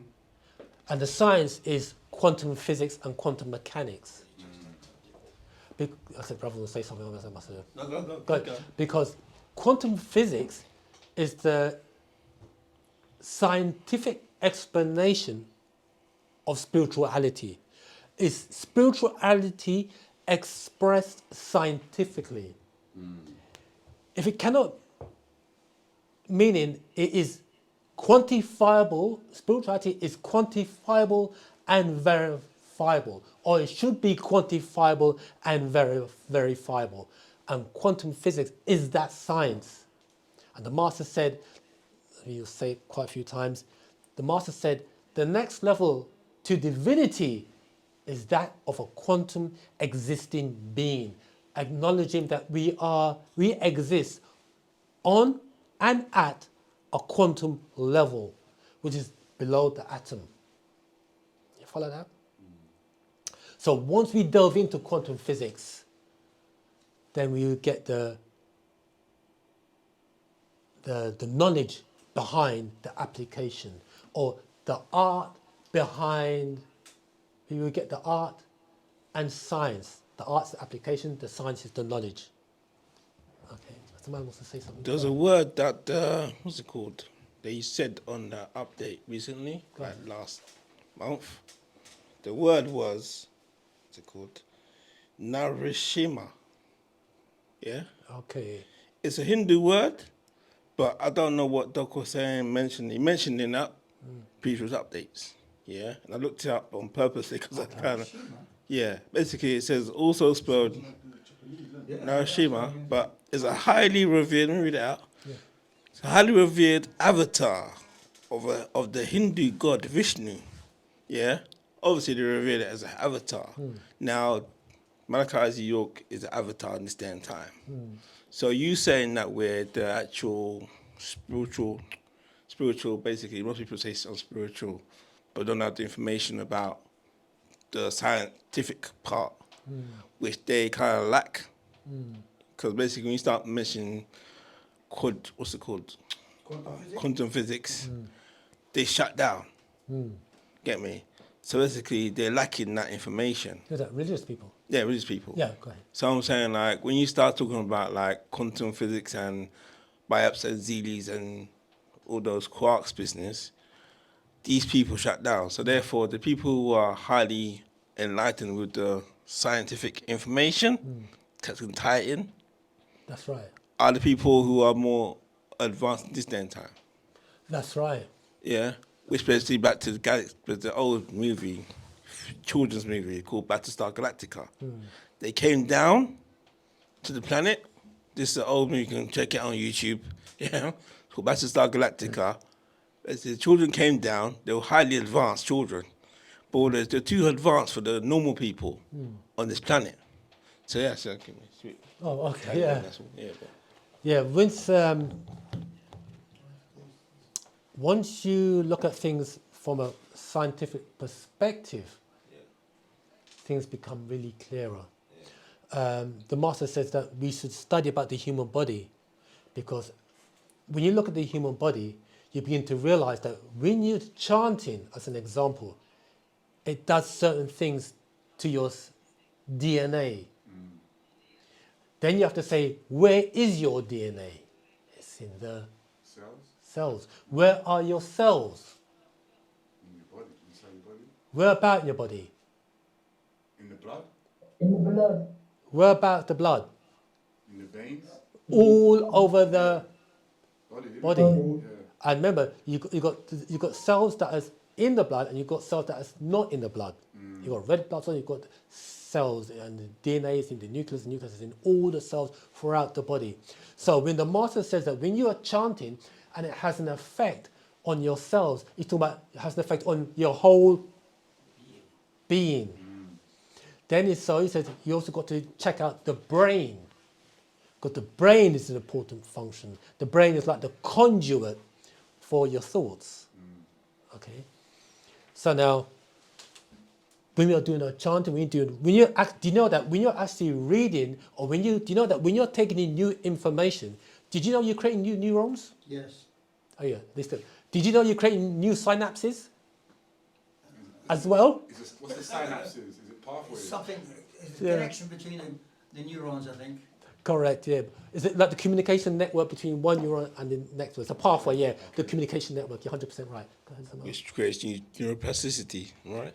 Yeah. What is neuroplasticity? Neuroplasticity is basically when your brain aligns with that actual information, which kind of deals with the neurons, the pathways, in Yeah. terms of that to electric, it's like connection, like you said. Yeah. But in terms of like, neuroplasticity is basically the information, you're creating new pathways, so therefore you can actually broaden your mind, lack of a better word. Right. The brother just said something that now can take me into something that I wanted to talk about, but I'm going to do it right now. Right. Did you know that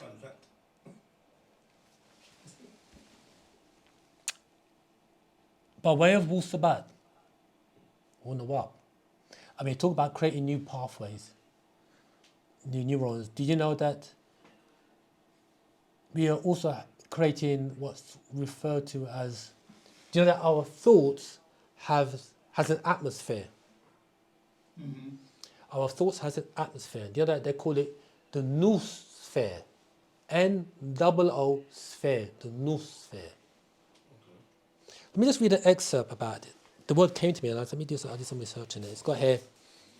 The noosphere is the sphere of human thought. You know, a sphere is like a cylindrical object, isn't it? Cylindrical shape, in it, a sphere. Hear this now. A philosophical concept, that's what they call it, representing the planetary layer of consciousness, awareness, reason, mental processing, and information, knowledge, that transcends and succeeds the biosphere. A lot going on there. Read that again. What's the biosphere again? I'm about to break it down just now. Right. Okay, read it again. The noosphere is the sphere of human thought. Our thought has an aura it gives off, right? Just like the heart, it has an aura in it. We talked about it, didn't we? About the toroidal field. He said it's a torus is the shape in it. Okay, right. Continue. Okay, so the noosphere is a philosophical concept representing the planetary layer of consciousness, which is awareness, reason, which is mental processing, and information, which is the knowledge, that transcends and succeeds the biosphere. The biosphere is the consciousness of life. Life has a consciousness as well, has an energy field. Life gives off an energy field. Everything that's alive gives off an energy field. But the earth also gives off an energy field, and I call it a geosphere. We can tie it all in a minute. So you get that? You've got the noosphere, which is your thoughts. We've got the biosphere, which is the life, what do you call it? The life force. And we've got the geosphere, which is the earth field as well. Okay. Coined, the word noosphere is coined from Greek nous, which means mind, and saphira, which means sphere. It defines a stage of evolutionary development where human communication, technology, and mental activity form a global, interconnected cognitive layer. I'll read that bit again. It's because it defines a state of evolutionary development where human communication, technology, and mental activity form a global, interconnected cognitive layer. Cognition, about awareness. When they use the word technology, technology is also mental technology. And mental technology is the highest form of technology that there is. Mental technology supersedes AI, artificial technology. Okay? Don't let them fool you to think that AI is the all and be all. And no. It's not. Our mental technology far supersedes their technology. Okay. Okay, I'll read another continuing definition. Often the noosphere, often described as a sphere of reason. It is the third stage of Earth's development, following the geosphere, matter, and biosphere, which is life. So meaning you have we have the biosphere, we have the geosphere, we have the noosphere, which is the mind or the mental or our thoughts. Okay. There's a lot in here. But there's a lot going on, and because the brother mentioned about our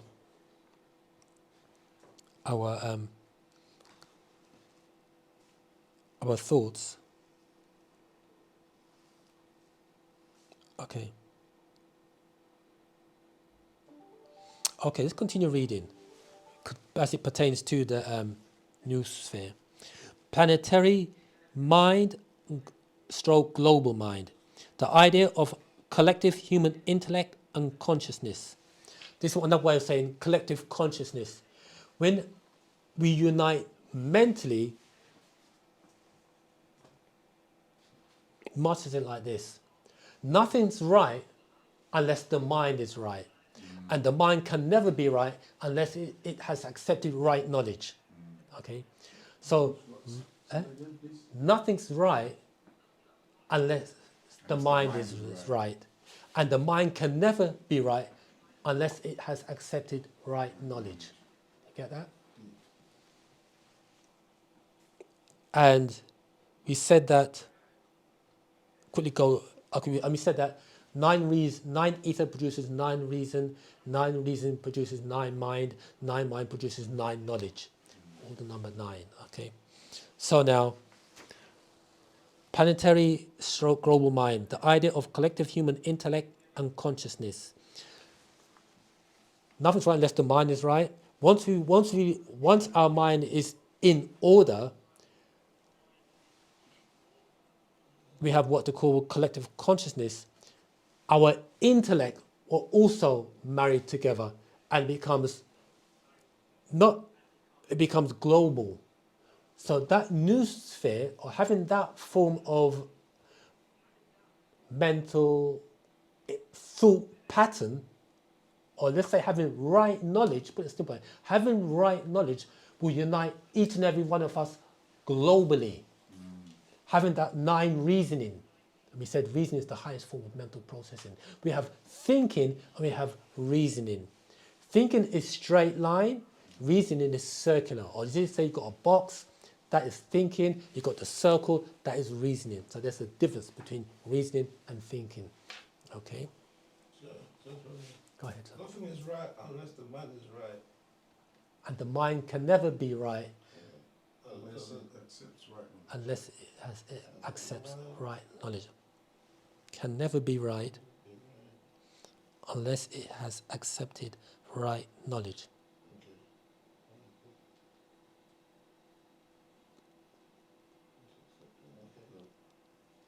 I wonder, with that being said, let's say it again, you may have missed it. 9 ether produces 9 reason, 9 thinking, okay? Which in turn produces 9 knowledge, which produces 9 mind power. 9 ether, 9 reason, 9 knowledge produces 9 mind power, which is a prerequisite, an essential condition towards mental and physical liberation and salvation from the opposing forces of nature. Right, I want to read something else. Right. Zamal, Go ahead. just a quick question on this 9 mind and 9 ether. We in Agaru, we are 9 mind, 9 ether, but why we are so backwards when it comes to development and cultural practices, and why we so backwards up to now if we are this smart and intelligent? That's a really good question. And it's really simply put like this. We're not applying what we know. We're not putting into action that which we know. And that puts us in a worse state than somebody who doesn't know. The Kakusu, in their knowledge, they're getting themselves together. But the master said a thing though. The master said a thing. He said it like this, that good is always working behind the scenes.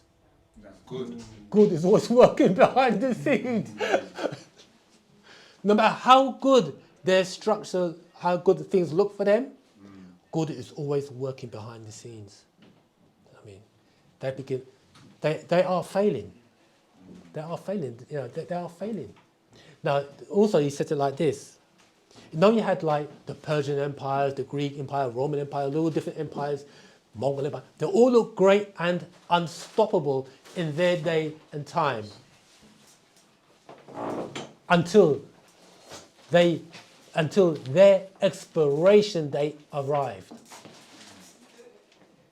So at the moment, they've been the 6 ether forces. They're getting dealt with anyway because they're losing their ability to. They're losing their ability to procreate. Because where there's no life, there's no longevity for that race.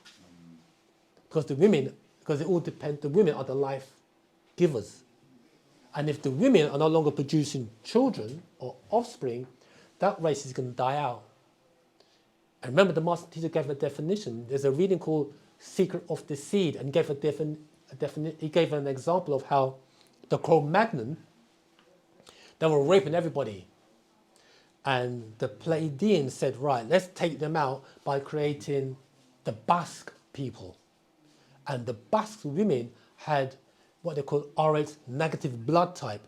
And when the Cro-Magnon males mated with the Basque females, that Rh negative blood type within inside them would kill the unborn child or fetus or sperm, it would kill them off.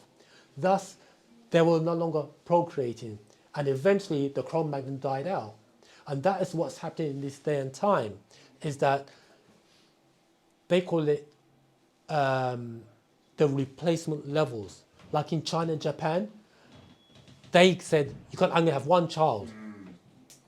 Now they have an aging population, and their reproduction or replacement levels has dropped below the levels for replacement. That means then that the Japanese and the Orientals are going to die out.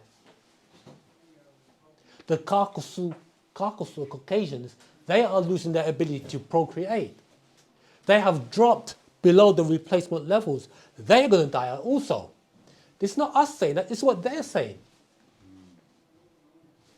Guess what? We don't even have to flick a garden pea at them. Nature's taking them out. You see the coffin where man got the pea and flick it. We don't even have to do that. Nature's taking them out. But hey, this though, before you say that about that, the war that's going on is the evil versus the wicked. All we have to do is step out the way. Do we have to build our own land and let them kill themselves? Say something, you know? I was going to say,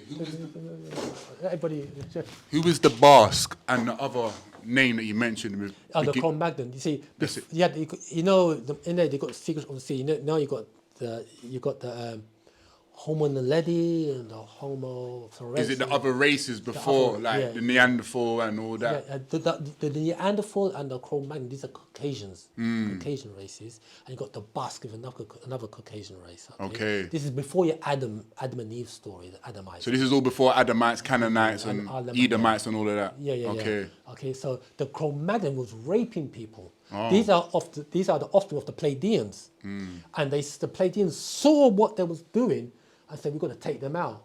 The way we take them out is create a group of people called the Basque, give them the Rh negative blood type, so when the Cro-Magnon came in and mated or raped these women, their offspring would die out.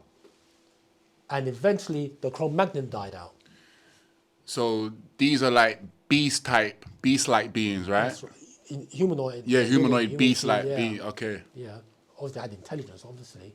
You know, but a little bit. Yeah, a little bit of intelligence that they had, but kind of cavemanish as well. Cavemanish, exactly. Okay. Yeah. Okay. So when they talk about the caveman, that's not talking about us. It's talking about them. You see. So that's how they do it. But nature's also taking them out as well. Plus the wars. The masters said that their time ended in the year 2000 AD. So what we're looking at is their demise.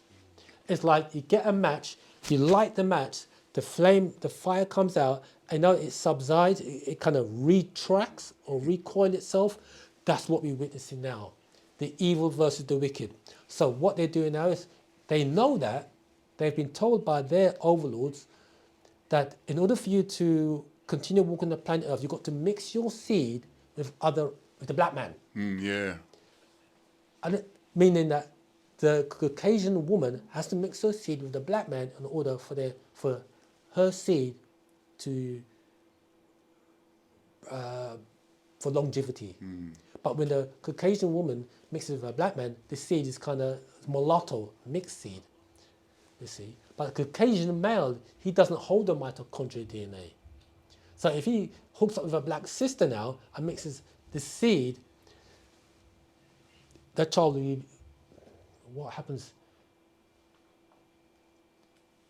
both of them lose out because the female loses her divinity. The male from the lineage comes from the female. The lineage comes from the female. So the Caucasian male, he loses out because his seed no longer be productive. And the Nagaru female, she loses her divinity, her divine state. Unless that child that's produced mixes with another Nagaru and Bring it back. bring it back, you see. She doesn't elevate. The Caucasian male doesn't elevate. But the Caucasian female, if she mixes with a Nagaru male, she now becomes a 9 ether being in white skin. If she mixes back with her own type, she now jumps back to level 6.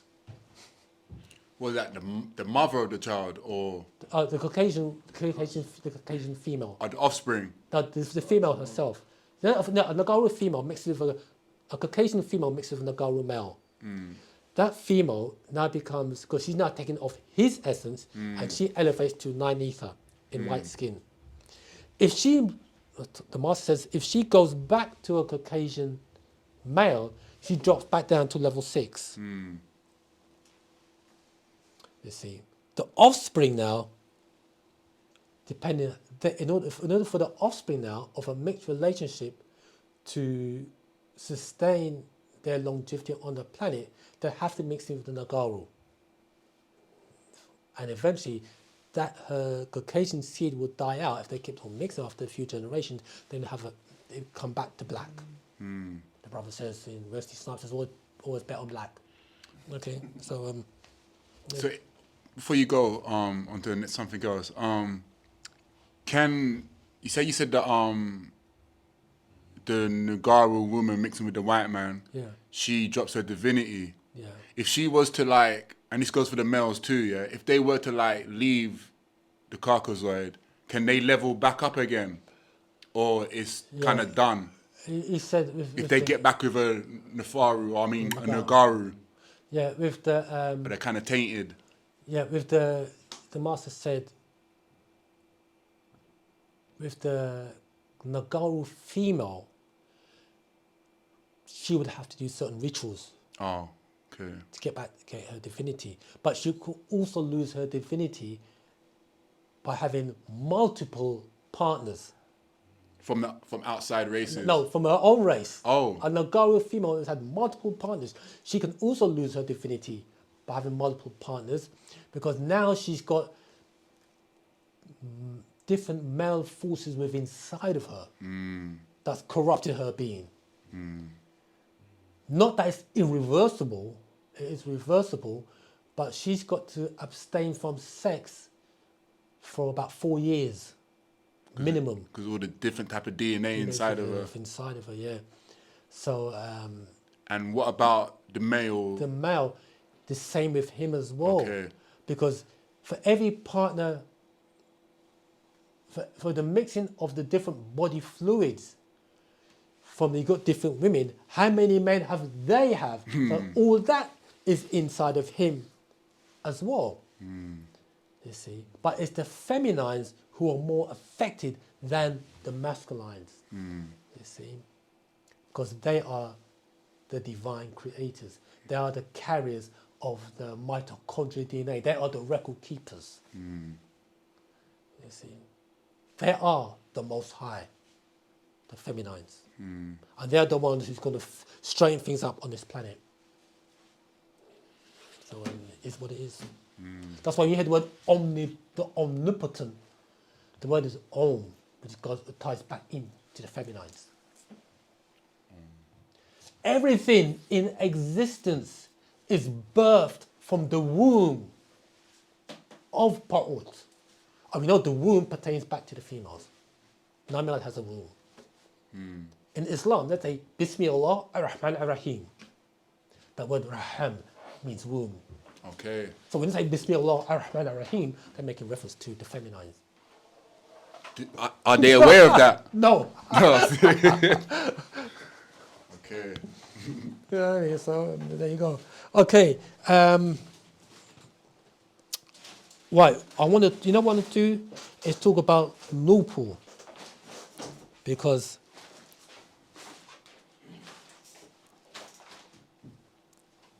okay, let's talk about Noopooh.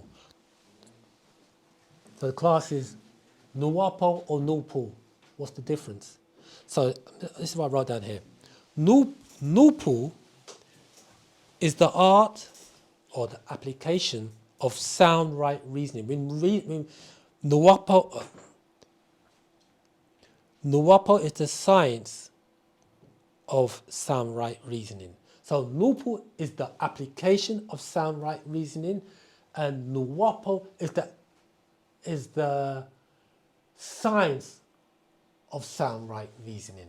Say that one more time. So you got Nuwaupu, N-U-P-U. Nuwaupu is the art brackets application of sound right reasoning, and Nuwaupu slash, write this word down, noon, N-O-O-N-E, noon, N-E, slash, write this word down, nous, N-O-U-S. And start bringing a note now. Yeah, pen and paper, brother. You got nothing there. Use your phone to write something down, okay? So, I'm going to show you something here in a minute. So we've got Noopooh, which is the art or the application of sound right reasoning. And we've got Nuwaupu slash noon, N-O-O-N-E, slash, what did I say? Nous, N-O-U-S. Nupu is the art. Nuwapu is the Science science. or the knowledge of sound right reasoning. So we got noon, N-O-O-N-E. We got nous, N-O-U-S, and we got Nuwaupu. You know what's about Nuwaupu? The knowledge of sound right reasoning, the ethereal science of sound right reasoning, the mental resurrection, liberation, and salvation from adverse forces. Nuwaupu, N-U-P-U, is the ethereal powers of Nuwaupu. So Nuwaupu is the ethereal science of sound right reason, and Nuwaupu is the ethereal powers of sound right reasoning. Okay. Nuwaupu or Noon is the ethereal question and answer science. And Nuwaupu ties in to our 9 worthy quests. I hope I'm not going too fast.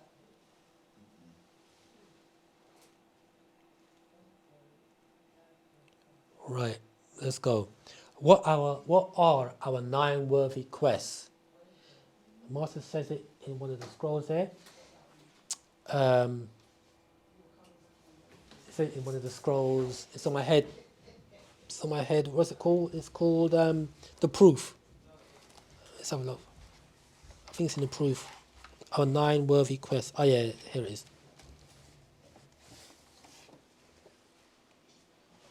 Right. These, so it all ties into a, what do you say? It all ties in Nuwaupu or Noon or Nous. I'm going to go back to that again in a minute. Ties into our 9 worthy quests. I'm going to read this is from page 5 of the proof. And it reads here, let me read from the very beginning of this. It's got here, incarnate as a munzal. From time to time, I'm a deity in the person, a jasad, flesh and dam and blood mortal. To set the whole record straight, I enter a jasad, flesh person for as long as it takes. Then rise back up to Cyrus and Orion onto risk.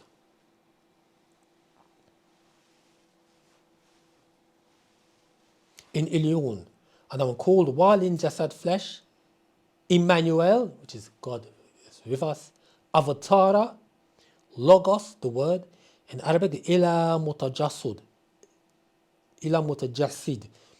Yeah. Ilah means divine, muta, very or much, jasid, flesh, or ilah muta jasud, a divine being in human form, in flesh. Okay. I've been known by many Rananat names, titles, and attributes. You're talking about as part of Babylon, and different names: Malachi, Zadok, Michael, Marduk, Amun, Zahutwi, etc. So many names. Partner Babylon, Amun Numira Akpota, Amun Nabab, right? Akpota, many different names. Okay. I have been known by many Rananat names, titles, and attributes. I'm a who, not a what. I've incarnated this time for you to not only tussle 9 worthy quest. And that word quest, you hear the word, you also hear a derivative of that word, which is question. Yeah, you said it. And what is a quest? To go and search, isn't it? Yeah. Yeah, more or less. Keep on going to search. To search for something. For something like a journey. Yeah. A quest. Journey. You're on a quest. You're on a journey. Okay. I have incarnated this time for you to know only 9 tussle-worthy quests. What, where, when? 1 what, 2 where, 3 when. 4 why, 5 how, 6 who. 7 proof, 8 confirm, 9 reveal. I'm going to stop there. What, where, when, why, how, who, proof, confirm, reveal. These 9 worthy quests is what we should demand from people who want to impose upon them their belief systems or whatever they regard as right knowledge. These are the 9 worthy quests we should ask of them. What, where, when. Put question marks to these. What, question mark. Where, when. Why, question mark. How, question mark. Who, question mark. Now it's proof. Show me proof. Confirmation and reveal. And reveal. 9 worthy quests. What, when, where, why, how. Who, Prove, reveal. Yeah. That's how we get down to it, isn't it? That's how we break it down. Yeah, break it down. What do you mean by that? Where can I find that? When was that happened? Why? How? Who said this? Who said that? Can you prove it? Is that confirmed? Can you confirm that? Can you reveal it to me? 9 worthy quests we say to any and everybody. This is what the master, this is got to hear. And he goes on to say this. Why believe what you can't prove when you can prove what is true? Say that again? Why believe what you can't prove? Why do you believe that when you can't prove it? When you can prove what is true. The word in Misbatir is Zadok. When you can prove what can be trusted. You've got it true, but I'll read that again. Why believe what you can't prove? Why do you believe in that? You can't prove it.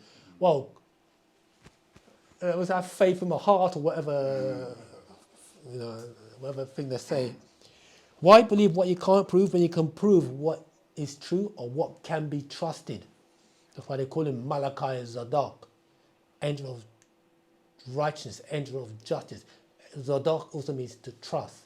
In Islam, when they finish reading the chapter, they say, Sadaqullah Azim, which translates as Sadaqullah. The trust of Allah is Azim, is supreme. That's what they when the Quran says Sadaqullah Azim. They can't, if you ask them this question, they don't know.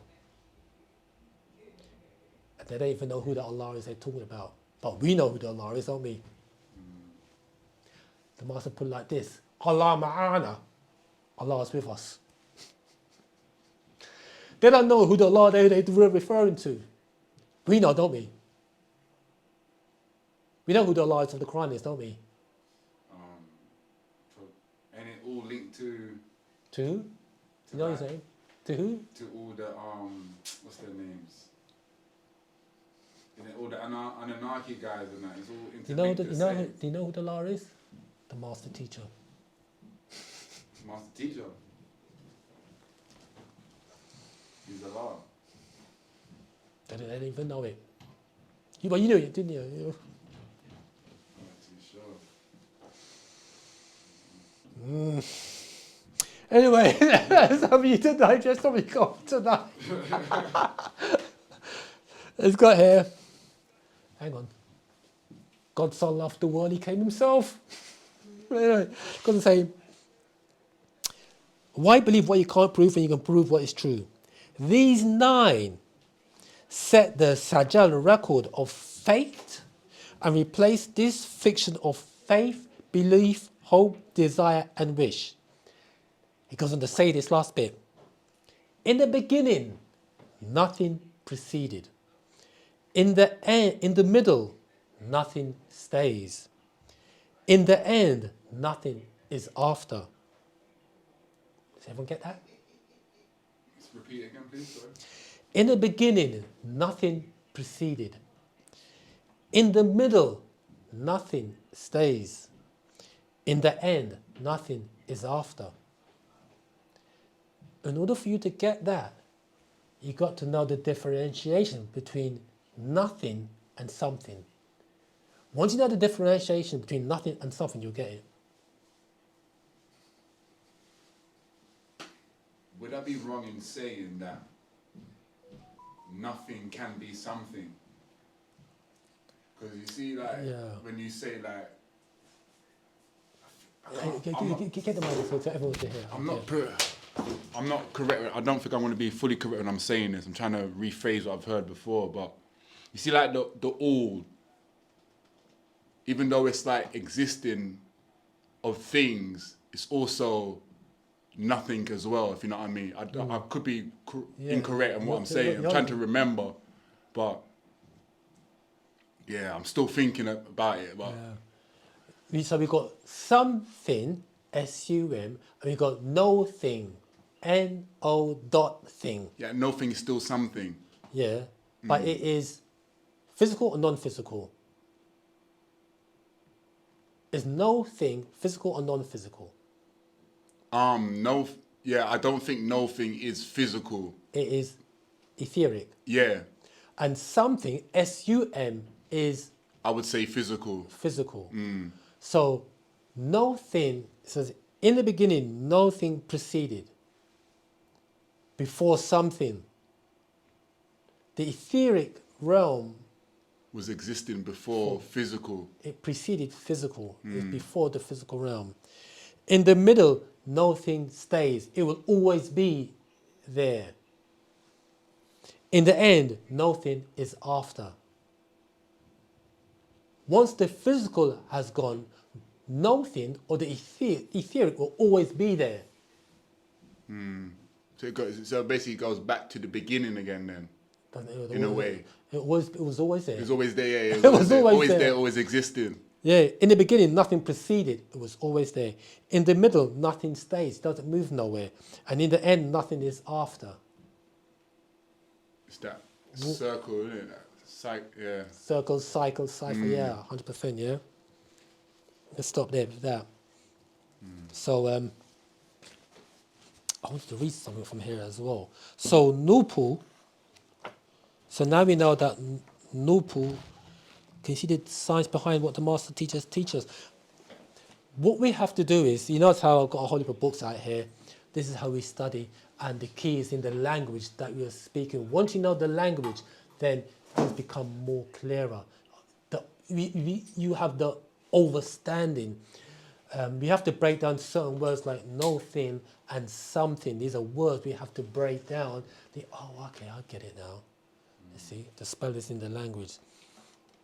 Okay. I was going to say, that's even a brother asked you earlier, how comes we can't kind of wake up and, as if we're Nubians and we're supreme, blah, blah, blah. I was going to say, it's because of the spells also, right? That's right, yeah. The spell has has, as many spells, it has an effect on our mind. Yeah. I wanted to read something. Is it here? Right, it's not here. Right. Before we continue, has anyone got any questions? We're running out of time here, fam. Yes, I have a question. Go ahead, Samuel. In wu-sabat, it's recommended to exercise regularly, yeah? Exercise, what's that, Samuel? In wu-sabat, Yeah. does wu-sabat recommend that people exercise regularly? Exercise wu-sabat.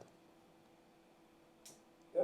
Does wu-sabat, is it advisable, yeah, for, beings, yeah, to exercise regular? Oh, like physical exercise? Fitness? Yes. Oh, yeah, that is a prerequisite. That's a very essential part of life and living. The reason why we say that is because our body has been engineered to exercise, you see. The master said it, that we should do exercise that really engages our heart and lungs. Do a lot of exercise. You don't have to go mad, but you got to do some form of exercise. And what the master did when we had the land, Tamare, he did a lot of walking. And I remember a story being told that the master would say to the brothers, if you want the jewels, come walk with me. In the morning, he would do a lot of walking. Come, you heard this song before? He said, come do some walking. You want the jewels? So What's the jewels? The jewels. The jewels, okay. The jewels, the secrets, the knowledge. You want, you know what I mean? So, yeah. So it wasn't jogging, it was walking. Yeah, big man strapping. Walk. He goes, they couldn't keep up with the master. Man strapping big, they fell to the wayside. One brother saying, yeah. He said, my legs are burning like fire. In the middle, the master's walking. He's saying, my legs are burning like fire. No, I couldn't keep up. Because they had the sisters with him. No, they kept up. But the man them couldn't keep up. And as he's walking, he's giving them the jewels. You know what I mean? So when you talk about exercise is definitely a prerequisite. In terms of exercise, I do recommend mobility exercises. You can go on YouTube, tap in mobility exercises, it will come up. And I recommend that type of exercise regime. The reason for that is because people who go to the gym, they're doing push and pull, they're pushing and pulling or whatever. That's good, but it's not complete. With mobility exercises, you're doing rotation as well. You see, so you're rotating the body, the legs, the hips, especially the legs and the toes, the calves, the legs, the lower body. I recommend that. The posterior and the anterior chamber. Yeah, that chain there, the pelvis. Yeah, but I do recommend exercise. I recommend doing mobility exercises of any nature. And if you do weights, that just helps augment it as well, But yeah, you also work the core. But when you do mobility exercises, you hit the core anyway. So I do recommend exercises. Yes, I'm highly recommended. For the mind as well. Yeah. What happens is when you do exercises, especially if the person went to the gym and just did bench and squats and back, etc., the mind gets used to it. But when you start doing mobility exercise, you're doing rotation, these are new, you start incorporating new permutations, new exercise, new routines. New routines exercises the mind, new permutations exercises the mind.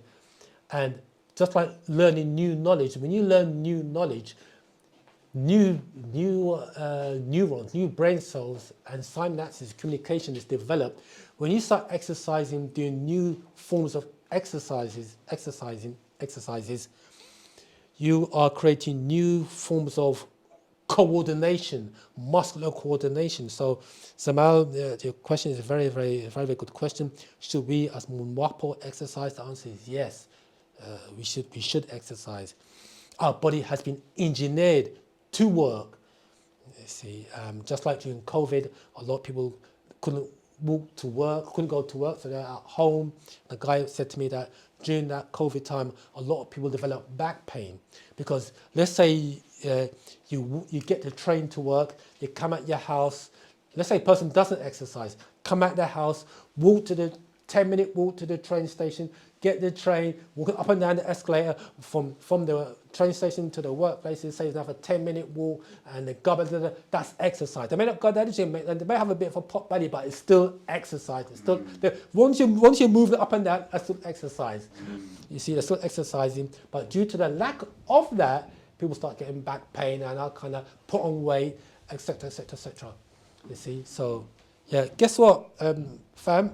I might have to continue this class next time because the landlord just gave me, they're time to pull the shutters down. Yeah. No more pints. The last orders hasn't already been placed. You know what I mean? The main time is, you go to the gym. Yeah, me? Yeah, I do, yeah. My workouts last a hell of a long time, because I do a lot of mobility exercise. I do a lot of skipping, etc., etc., etc. And and I push weights, but I push very light weights. But I do a lot of high reps, very, very high reps. I do it by time, actually. And actually, before I came into wu-sabat, I was a fitness instructor anyway. But that's another story. But yeah, I'm one of them people that are very diligent on the physical body. It means a lot to me, mentally, physically, and spiritually. So to me, the human body is a temple and should be looked upon like that. Be very vigilant of what you're taking, be it food, drink, physically, mentally, books, information, blah, blah, blah, blah. It's very, very important, okay? Our body is not designed to degenerate. That's a myth. And from what you hear, the master works like a bat out of hell as well, so that's something else. But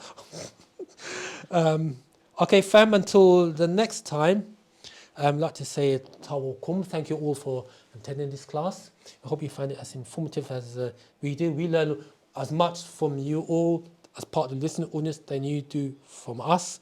Remember, we say that we have student teachers, and we are as much a student as you are a teacher to us. It's a two-way thing.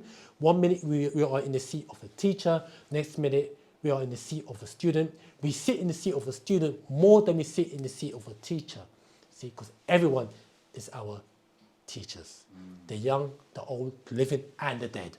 Okay, we learn a lot from the dead as we do from the living. Okay, so with that, Moisar, I'd like to say, Akhrus, give and take care, Wadu, farewell.